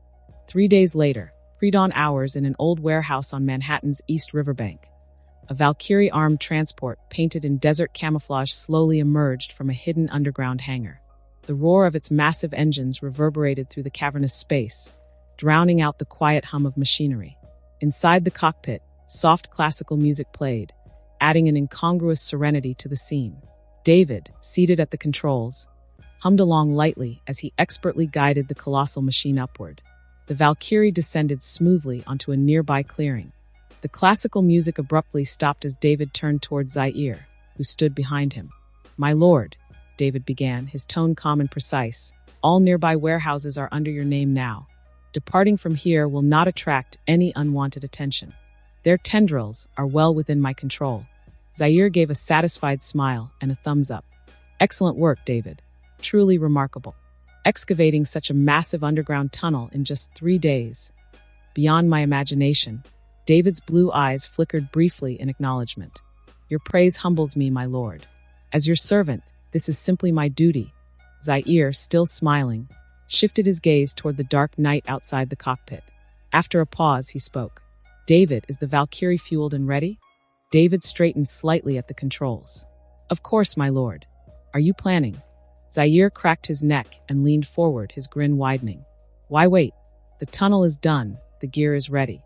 Let's kick things off with a wild night infiltration." David glanced at him, his tone carrying a faint hint of amusement, or perhaps resignation. "As you command, my lord. As you wish." The engines roared to life once more, and the Valkyrie rose into the air. Its hulking shadow swept silently across the East River, leaving the glittering Manhattan skyline behind. Climbing steadily into the night, it vanished into the thick clouds, a ghostly predator ready to strike. The thick clouds were swiftly torn apart by the massive frame of the Valkyrie, carving a scar-like rift across the sky. Inside the slightly swaying cabin, Zaire methodically donned his solar void combat armor. He gazed at the assortment of weapons laid out before him. After a moment's deliberation, he chose a chainsaw sword and a grenade launcher, strapping them to his back. Hesitating briefly, Zaire also grabbed a plasma pistol and a refraction field generator, securing them to his armor. With preparations complete, Zaire, expressionless, raised a finger. He He tapped the helmet of his combat armor lightly, producing a dull thud. A deep, steady voice emanated from within the helmet. 1, 2, 3, testing. Is the communication channel connected? Signal is clear, my lord. Everything is functioning normally. The mechanical voice of David, the AI assistant, echoed from the comm system, resounding in Zair's ears. Click, click. Satisfied, Zair flexed the neck joint of his combat armor. He slowly seated himself in the cabin, placing his armored hands flat on his knees. With his back straight, he waited for the transport to reach its target. Smallville, a rural town under the jurisdiction of Kansas. Most of its residents were farmers and laborers. The town's remote location and the outflow of its youth had long extinguished any semblance of nightlife. On this night, with an approaching storm brewing for days, most locals had left the town's lone bar early and returned home to sleep. A few kilometers outside the town, in a forest clearing, the enormous Valkyrie transport hovered above the ground, engines roaring. With a metallic hiss, the cargo ramp opened, and a towering figure leaped out. Thud! Zair's heavy form landed forcefully, his armored boots sinking into the muddy earth. Paying no mind, he gave a thumbs up toward the cockpit. The agile Valkyrie ascended swiftly, beginning its patrol around the outskirts of the town. Commence operation. Standing still, Zair activated the night vision mode in his helmet to scan his surroundings. He quickly sprinted into a sprawling cornfield. According to David's map, the Red River Orphanage lay at the town's edge, encircled by a meandering river that cradled it like an island. For the children within, it might well feel like an isolated world. Zair soon reached a shallow part of the river, wading across silently, and crouched beside a cluster of scrawny corn plants. In the distance, a 4-story, weathered building stood solemnly beneath the brooding night sky. It loomed like a slumbering beast, its interior almost completely dark save for the glow of a few exterior lamps. Fixing his gaze on the building, Zair murmured into his comm. David, disable the orphanage's surveillance and communication signals. My lord, I completed that task 5 minutes ago. Hearing David's reply, Zair exhaled deeply. He moved swiftly, leaping over a low wall in a single bound. Thump! His armored form landed with a muted crash, yet drew no attention. Like a wolf stalking its prey, Zair cautiously traversed an open space, stopping under the orphanage's shadow. Rumble! At that moment, thunder growled low in the gloomy sky. A downpour suddenly began, drenching Smallville's soil. Leaning against the building, Zair remained unbothered by the rain. His gaze pierced the window as he scanned the building's interior. A classroom or activity room lay within, containing a few scattered chairs, desks, and crates of toys piled in the corner. Testing the rain-slicked window, Zair found it unlocked. He pushed it open and slipped inside. Plop! The muddy soles of his boots met the clean floor with a faint sound. Raindrops trickled down his armor, pooling beneath him as he shut the window. Striding forward, Zair stopped at the room's door, pressing his ear against it. Hearing no movement outside, he cautiously opened the door. Creak! The instant the door swung open, a small figure appeared in the dark corridor beyond. Zair nearly collided with it. Startled, Zair's hand instinctively gripped his plasma pistol, ready to fire. But upon closer inspection, he relaxed. It was just a boy wearing green pajamas. The child's bare feet and closed eyes indicated he was sleepwalking. Zair carefully stepped past the boy, who silently wandered into the room, shuffling toward the toy crates. Expressionless, Zair stared at the child's back for a moment before shaking off his thoughts and continuing his search. 20 minutes later, Zair returned to the first floor after thoroughly combing the orphanage. Speaking softly into his comm, he inquired, David, I've searched every room.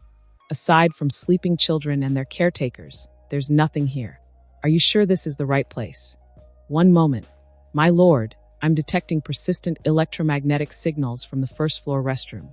Please investigate there. The restroom. Narrowing his eyes behind his helmet, Zair hurried toward the location.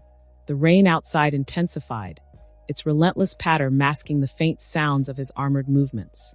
Reaching the restroom, Zair began a meticulous search. Finally, under a sink, he spotted a peculiar device with a keyhole, adorned with 2 small, outdated bulbs. One red, one green. David. Accessing now. Done. As David's mechanical voice trailed off, The entire sink and the adjacent wall slid open with a hiss, revealing a narrow underground passage just wide enough for one person. Well, open sesame. Zaire, clad in his combat armor, stooped slightly as he entered the newly revealed passage. Zaire cautiously entered the underground passage. The faint sound of the hidden door closing behind him and the gradual illumination of motion-activated lights reminded him of one thing. This underground facility was still operational. Moreover, its interior appeared meticulously maintained. Zaire heightened his vigilance, his armored hand gripping the plasma pistol tightly. Carefully descending the staircase, he moved deeper into the passageway. After several minutes, he estimated that he had reached a depth of about 15 meters below the surface. Still, he pressed on, eventually arriving at the end of the passageway. He stepped into a narrow corridor, its walls bearing the words "emergency exit." Clearly, his initial point of entry was not the official one. A short while later, Zaire came face to face with a heavy metal door that blocked his path. Raising his helmet, he gazed at the camera above and said, "David, report on the interior situation." "My lord, the base behind this door appears to have a rectangular ring structure.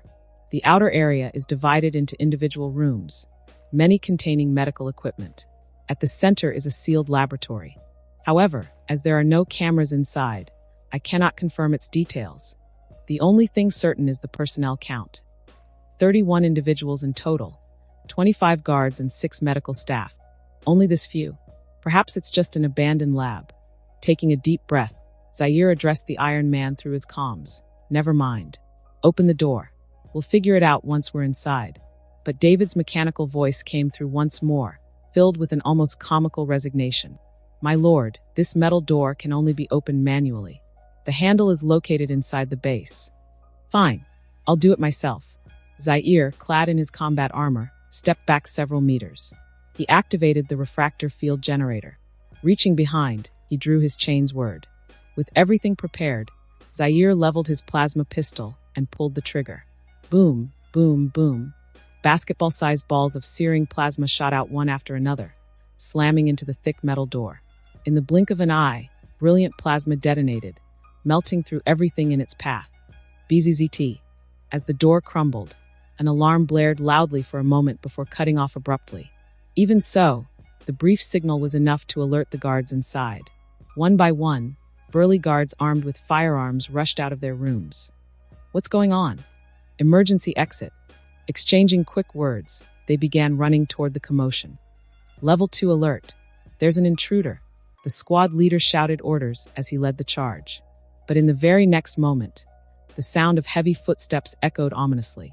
A monstrous figure clad in strange armor rounded the corner, rushing at them with terrifying speed. The towering figure resembled an unstoppable charging bull. The squad leader barely registered the bizarre pistol in the intruder's hand and the roaring chain's word before his consciousness faded. Thud, thud, thud. Zaire, now fully in combat mode, swung the buzzing, serrated blade of his chain's word. In one swift motion, he decapitated the squad leader. Splat. Blood sprayed violently from the neck, splattering even the ceiling above. Without hesitation, Zaire raised his plasma pistol and fired again, blue plasma balls scorching through several guards who had attempted to open fire. This was only the beginning. Zaire charged forward, the whirring chain's word cutting through the air with deadly efficiency. The tall figure clad in combat armor barreled into the enemy ranks, leaving behind a trail of severed limbs and anguished screams. For several harrowing moments, the sounds of carnage reverberated throughout the corridor. Thud. When it was all over, Zaire came to a halt, his chain's word falling silent. Turning around, he surveyed the guards, dead or dying, who had barely managed to fire a shot. Letting out a slow breath through his helmet, he muttered, "Ha!" Spotting a few guards writhing in their final moments, he raised his plasma pistol once more. With precise shots, he unleashed a barrage of plasma balls, turning the area into a blazing sea of energy and ending their suffering. Without looking back, Zaire continued forward. Turning another corner, he saw 5 people, dressed in white lab coats, desperately huddled near another sealed metal door. They worked frantically to bypass the lockdown, attempting to escape. Thud, thud, thud. The sound of Zaire's armored footsteps grew louder as he approached. The sight of the towering figure, blood-soaked chain's word in hand, struck terror into the medical personnel. Paralyzed by fear, they slumped to the ground, leaning against the wall. Clinging to one another, they sobbed uncontrollably. "Help us! I don't want to die." The cries and pleas made Zaire furrow his brow. He swung his chainsword deliberately, the motor roaring to life with a high-pitched whine. Hearing the menacing sound, the 5 medical workers instantly fell silent. First question: is this underground lab owned by Roxxon Industries? Satisfied with their response, Zaire cracked his neck and spoke in a low, threatening tone. The group exchanged glances, hesitant to answer. As Zaire prepared to resort to harsher methods, a brown-haired woman, tears streaming down her face, shakily raised her hand. She stammered, This is indeed a secret lab of Roxxon Industries. In fact, it was one of their earliest labs. You'll stay alive if you keep talking. Go on." Zaire fixed his gaze on her, his chainsword rising to emphasize the point. The weapon's deadly edge hovered menacingly near her colleagues, ensuring compliance. "I'm just a medical worker, so I don't know much. After World War II, Roxxon Industries wanted to recreate the super soldier serum, the one that created Captain America. I don't know if they succeeded or failed. But what I do know is that they received guidance from an external source, completely changing their approach. In the end, Roxxon developed something far superior to the super soldier serum, a mysterious compound. Decades of research and refinement led to what the staff now calls Compound V." Zaire's voice rumbled through his helmet once again. Second question: where can I find this compound? However, upon hearing his inquiry, the brown-haired woman tilted her chin ever so slightly. Through tear-streaked features, a faint smirk began to form. She slowly raised her hand, lifting her middle finger toward the central laboratory of the facility. "In that sealed lab," she sneered, "you'll find independent samples of compounds 1 through 5. A backup Roxxon Industries kept for humanity's future." Her voice abruptly halted. Her trembling middle finger shifted ever so slightly, pointing closer toward Zaire. But he paid her no mind, his helmet bowing slightly. In a low, almost indifferent tone, he asked, "What exactly are you trying to say?" Suddenly, the ear-piercing wail of an alarm blared through the corridors once more. The bright lights flickered and shifted to a foreboding red, signaling danger. "Ha! You won't be taking anything with you." The woman's lips curled into a cold smile. With a defiant cry, she raised her middle finger higher and screamed hysterically. "Did you think I spent all this effort talking just to save myself? No fool. I was buying time for someone else. You men, you all love your wars, don't you? Your killing sprees. Now, test subject 1101 will take care of you. It will help us." Before her words fully settled, David, Zaire's AI companion, reported grimly, "My lord, a hidden medical staff member has manually opened the central lab's containment area. A humanoid entity has been released. Forgive me, my lord. This oversight was mine." But before David could finish, Zaire shook his helmeted head slightly. Raising his plasma pistol, he fired without hesitation. BZT. A searing plasma round erupted from the barrel, instantly vaporizing the woman and her remaining colleagues into ash. "David, this isn't your fault," Zaire murmured, watching a lone lock of brown hair curl into embers. "Expecting the majority of humanity to act rationally remains a delusion." The next moment, a screech of twisting metal tore through the air. A short human scream from the corridor's crimson-lit end followed swiftly. Zaire ceased his communication with David, reaching back to sheath his gore-streaked chainsword. In its place, he pulled out his precision-crafted bolter, its weight reassuring in his grip. Soon, from the far end of the corridor, a small figure began to emerge. It was a boy, no older than 11 or 12. The child, clad in a hospital gown, appeared almost fragile. His bald head reflected the flickering red lights, his pale skin taut against delicate features. Only his vivid blue eyes betrayed a spark of curiosity as they darted around the corridor. But this seemingly innocent boy dragged half of a mutilated human corpse with disturbing ease. Behind him, a thick trail of crimson blood smeared across the ground. Huff! Zaire exhaled sharply, narrowing his eyes. The armored titan began to move cautiously forward. The boy's sharp eyes locked onto Zaire's massive frame, his expression shifting from apathy to delight. "Ah!" The boy discarded the corpse like a broken toy and spread his arms wide. He surged forward, his bare feet slapping the floor with alarming force. The ground beneath him cracked with every step. Zaire halted, plasma pistol raised. "Stop. This is your only warning." The boy ignored him entirely, an eerie, almost joyful excitement growing as he sprinted closer. "Oh! Oh!" The boy's cries echoed as he swung his slender arms, creating audible shockwaves in the air. "Teach." Without hesitation, Zaire pulled the trigger. Boom! A plasma ball streaked through the air, hitting the boy dead center. The explosion enveloped the child in a searing, molten glow. "Sorry, kid. You asked for this." Lowering his pistol, Zaire turned to leave. But then, Rhea! A guttural scream ripped through the air as the plasma cloud dissipated. The boy emerged unscathed, his skin glowing an ominous red from residual heat. A murderous snarl twisted his features as he charged once more. Zaire swiftly drew back, holstering the plasma pistol. Gripping the bolter tightly, he aimed and fired. Boom! A thunderous explosion blasted the boy off his feet, sending his small body tumbling across the corridor. Zaire advanced methodically, firing round after explosive round. Each shot forced the boy down, grinding his body across the blood-stained floor. Boom! Another round shattered the ground beneath the child as he tried to rise. Boom! And another, the relentless blasts pinning him down. Despite his uninjured body, blood began to leak from the boy's nose and mouth.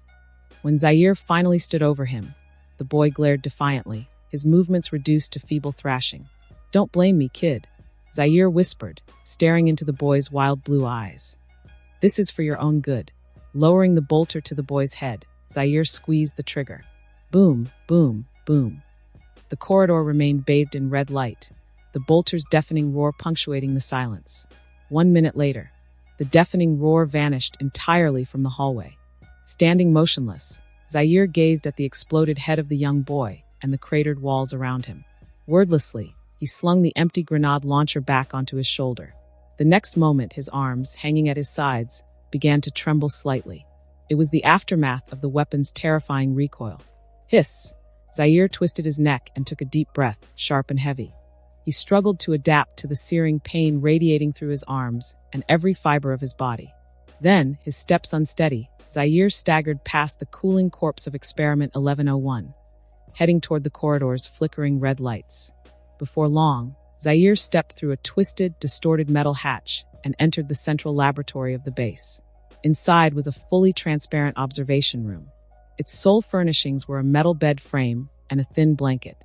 However, scattered across the smooth floor were the remnants of broken plush toys. Huff! Zaire's breathing grew heavier as he turned his gaze, scanning the unfamiliar surroundings within the room.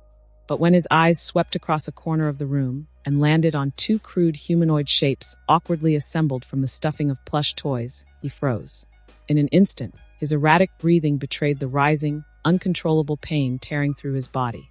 Accompanied by the sound of his combat armor clanking against itself, his muscles began to spasm uncontrollably, and slowly, his entire body crumpled to the ground.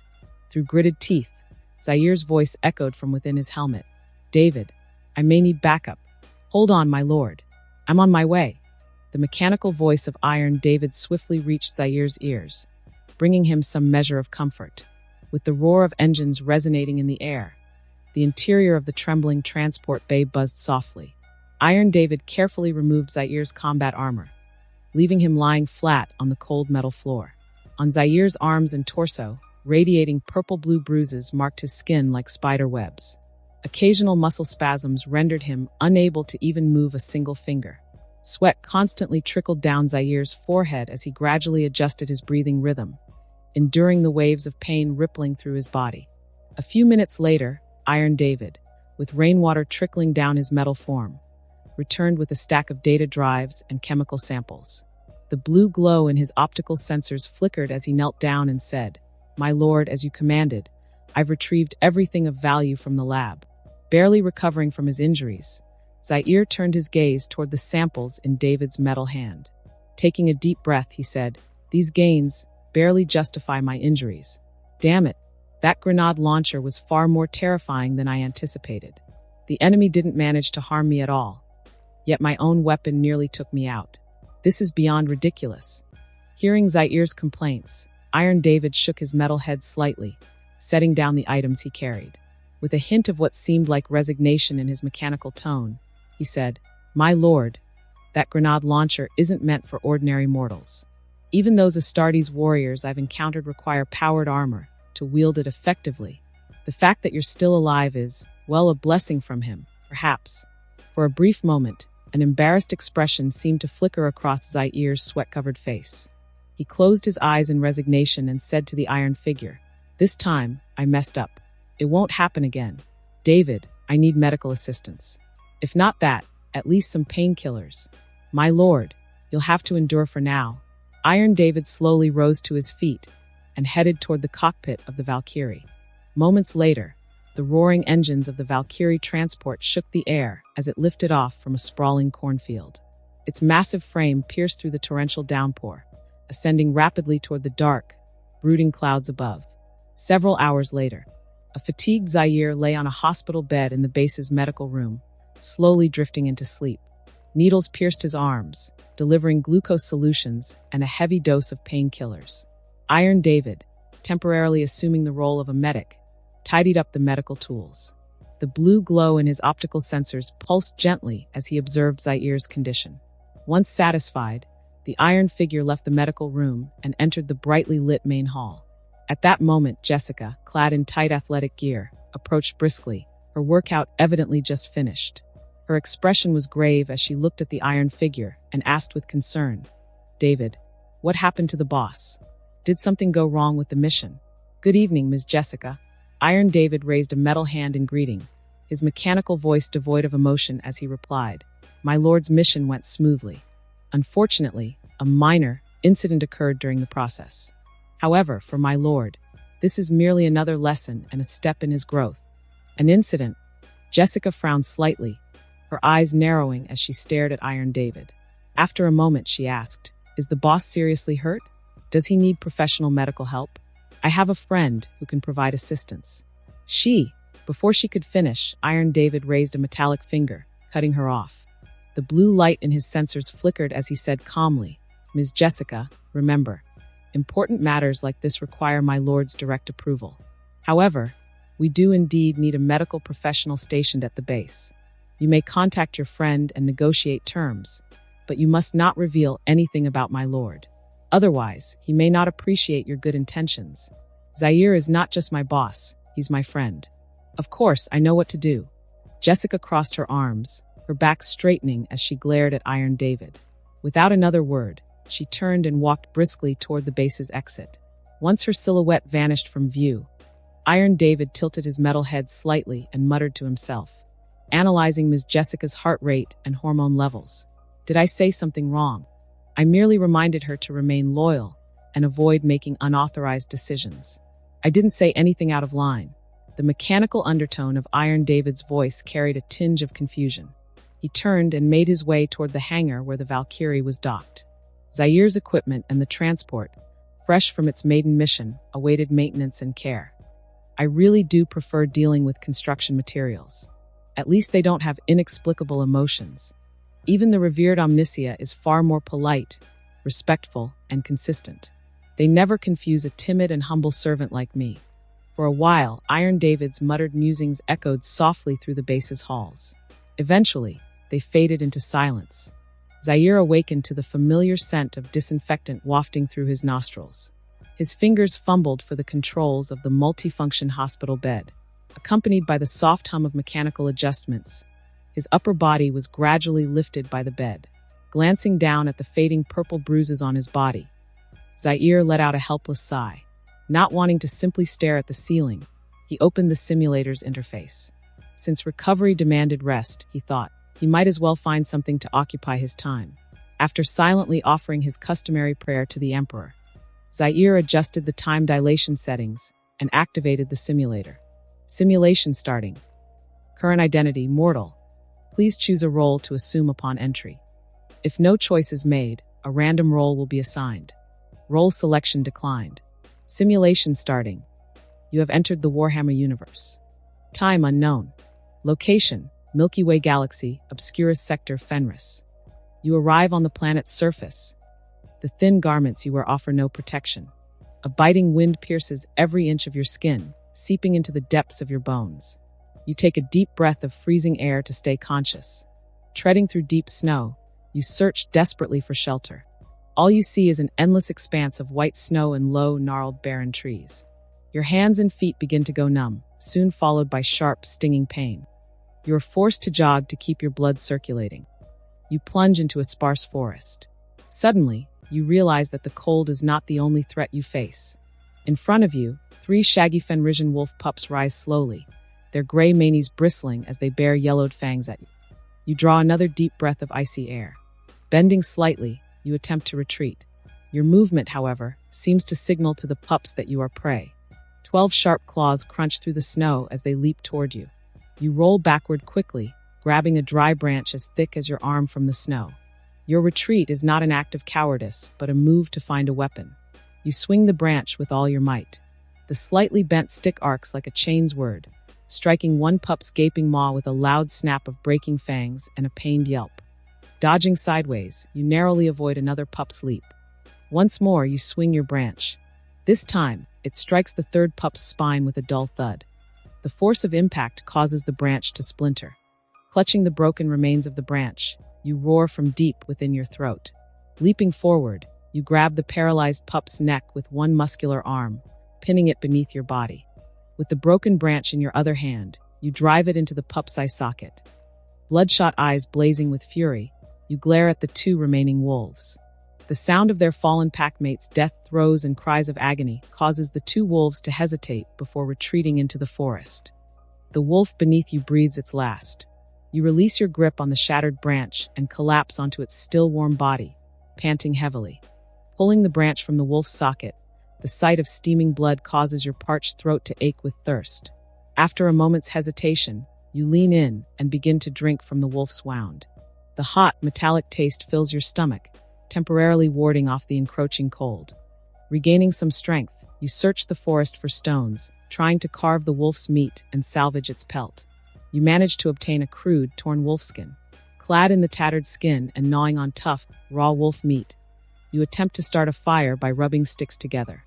Whether due to improper technique or damp tinder, your efforts end in failure. As darkness falls, the forest grows colder, and snowflakes the size of your palm drift down steadily. Dragging the frozen wolf carcass, you dig a shallow pit in the snow to shield yourself from the wind. Shivering, you huddle in the pit, covering yourself with the wolf's stiff body. Your body temperature drops rapidly. Yet, paradoxically, you feel an unbearable heat flooding through your limbs. Your consciousness begins to waver. As you teeter on the brink of death, a haunting wolf's howl echoes in the distance. You open your eyes slowly. You have not perished in the frigid night. A heavy, intact cave bear pelt covers your body. 2 meters away, a roaring fire melts the snow, radiating life-saving warmth. A skinned and gutted Fenrisian elk roasts over the flames, the sizzling fat crackling in the heat. Your parched throat prompts you to swallow involuntarily. Just as you rise to investigate, a gravelly voice speaks from behind the fire. You're no Fenrisian. No one here would eat a Fenrisian wolf, even on the verge of starvation. Peering through the flickering flames, you spot a massive figure wearing a wolf's skull as a helmet. His black power armor, etched with intricate gold patterns, gleams in the firelight. He sits casually on a tree stump, a power staff resembling outstretched eagle wings planted in the snow before him. The Emperor's coin, a loyal messenger, an outsider named Zaire. I thank you for sparing me the trouble of saving you, you say, saluting the Astartes warrior in the manner of the Astra Militarum. The Astartes warrior responds with a deep, unsettling laugh. Space Wolves, Wolf Priest Ulrich. Welcome to Asaheim, outsider, he says, his commanding voice cutting through the crackling flames and filling your ears. And that concludes this episode. If you enjoyed it, I'd seriously love it if you guys could leave a like on the video, as it genuinely helps out so much, and it keeps me going, plus it takes only 1 second. That said, have a wonderful day. See you in the next one.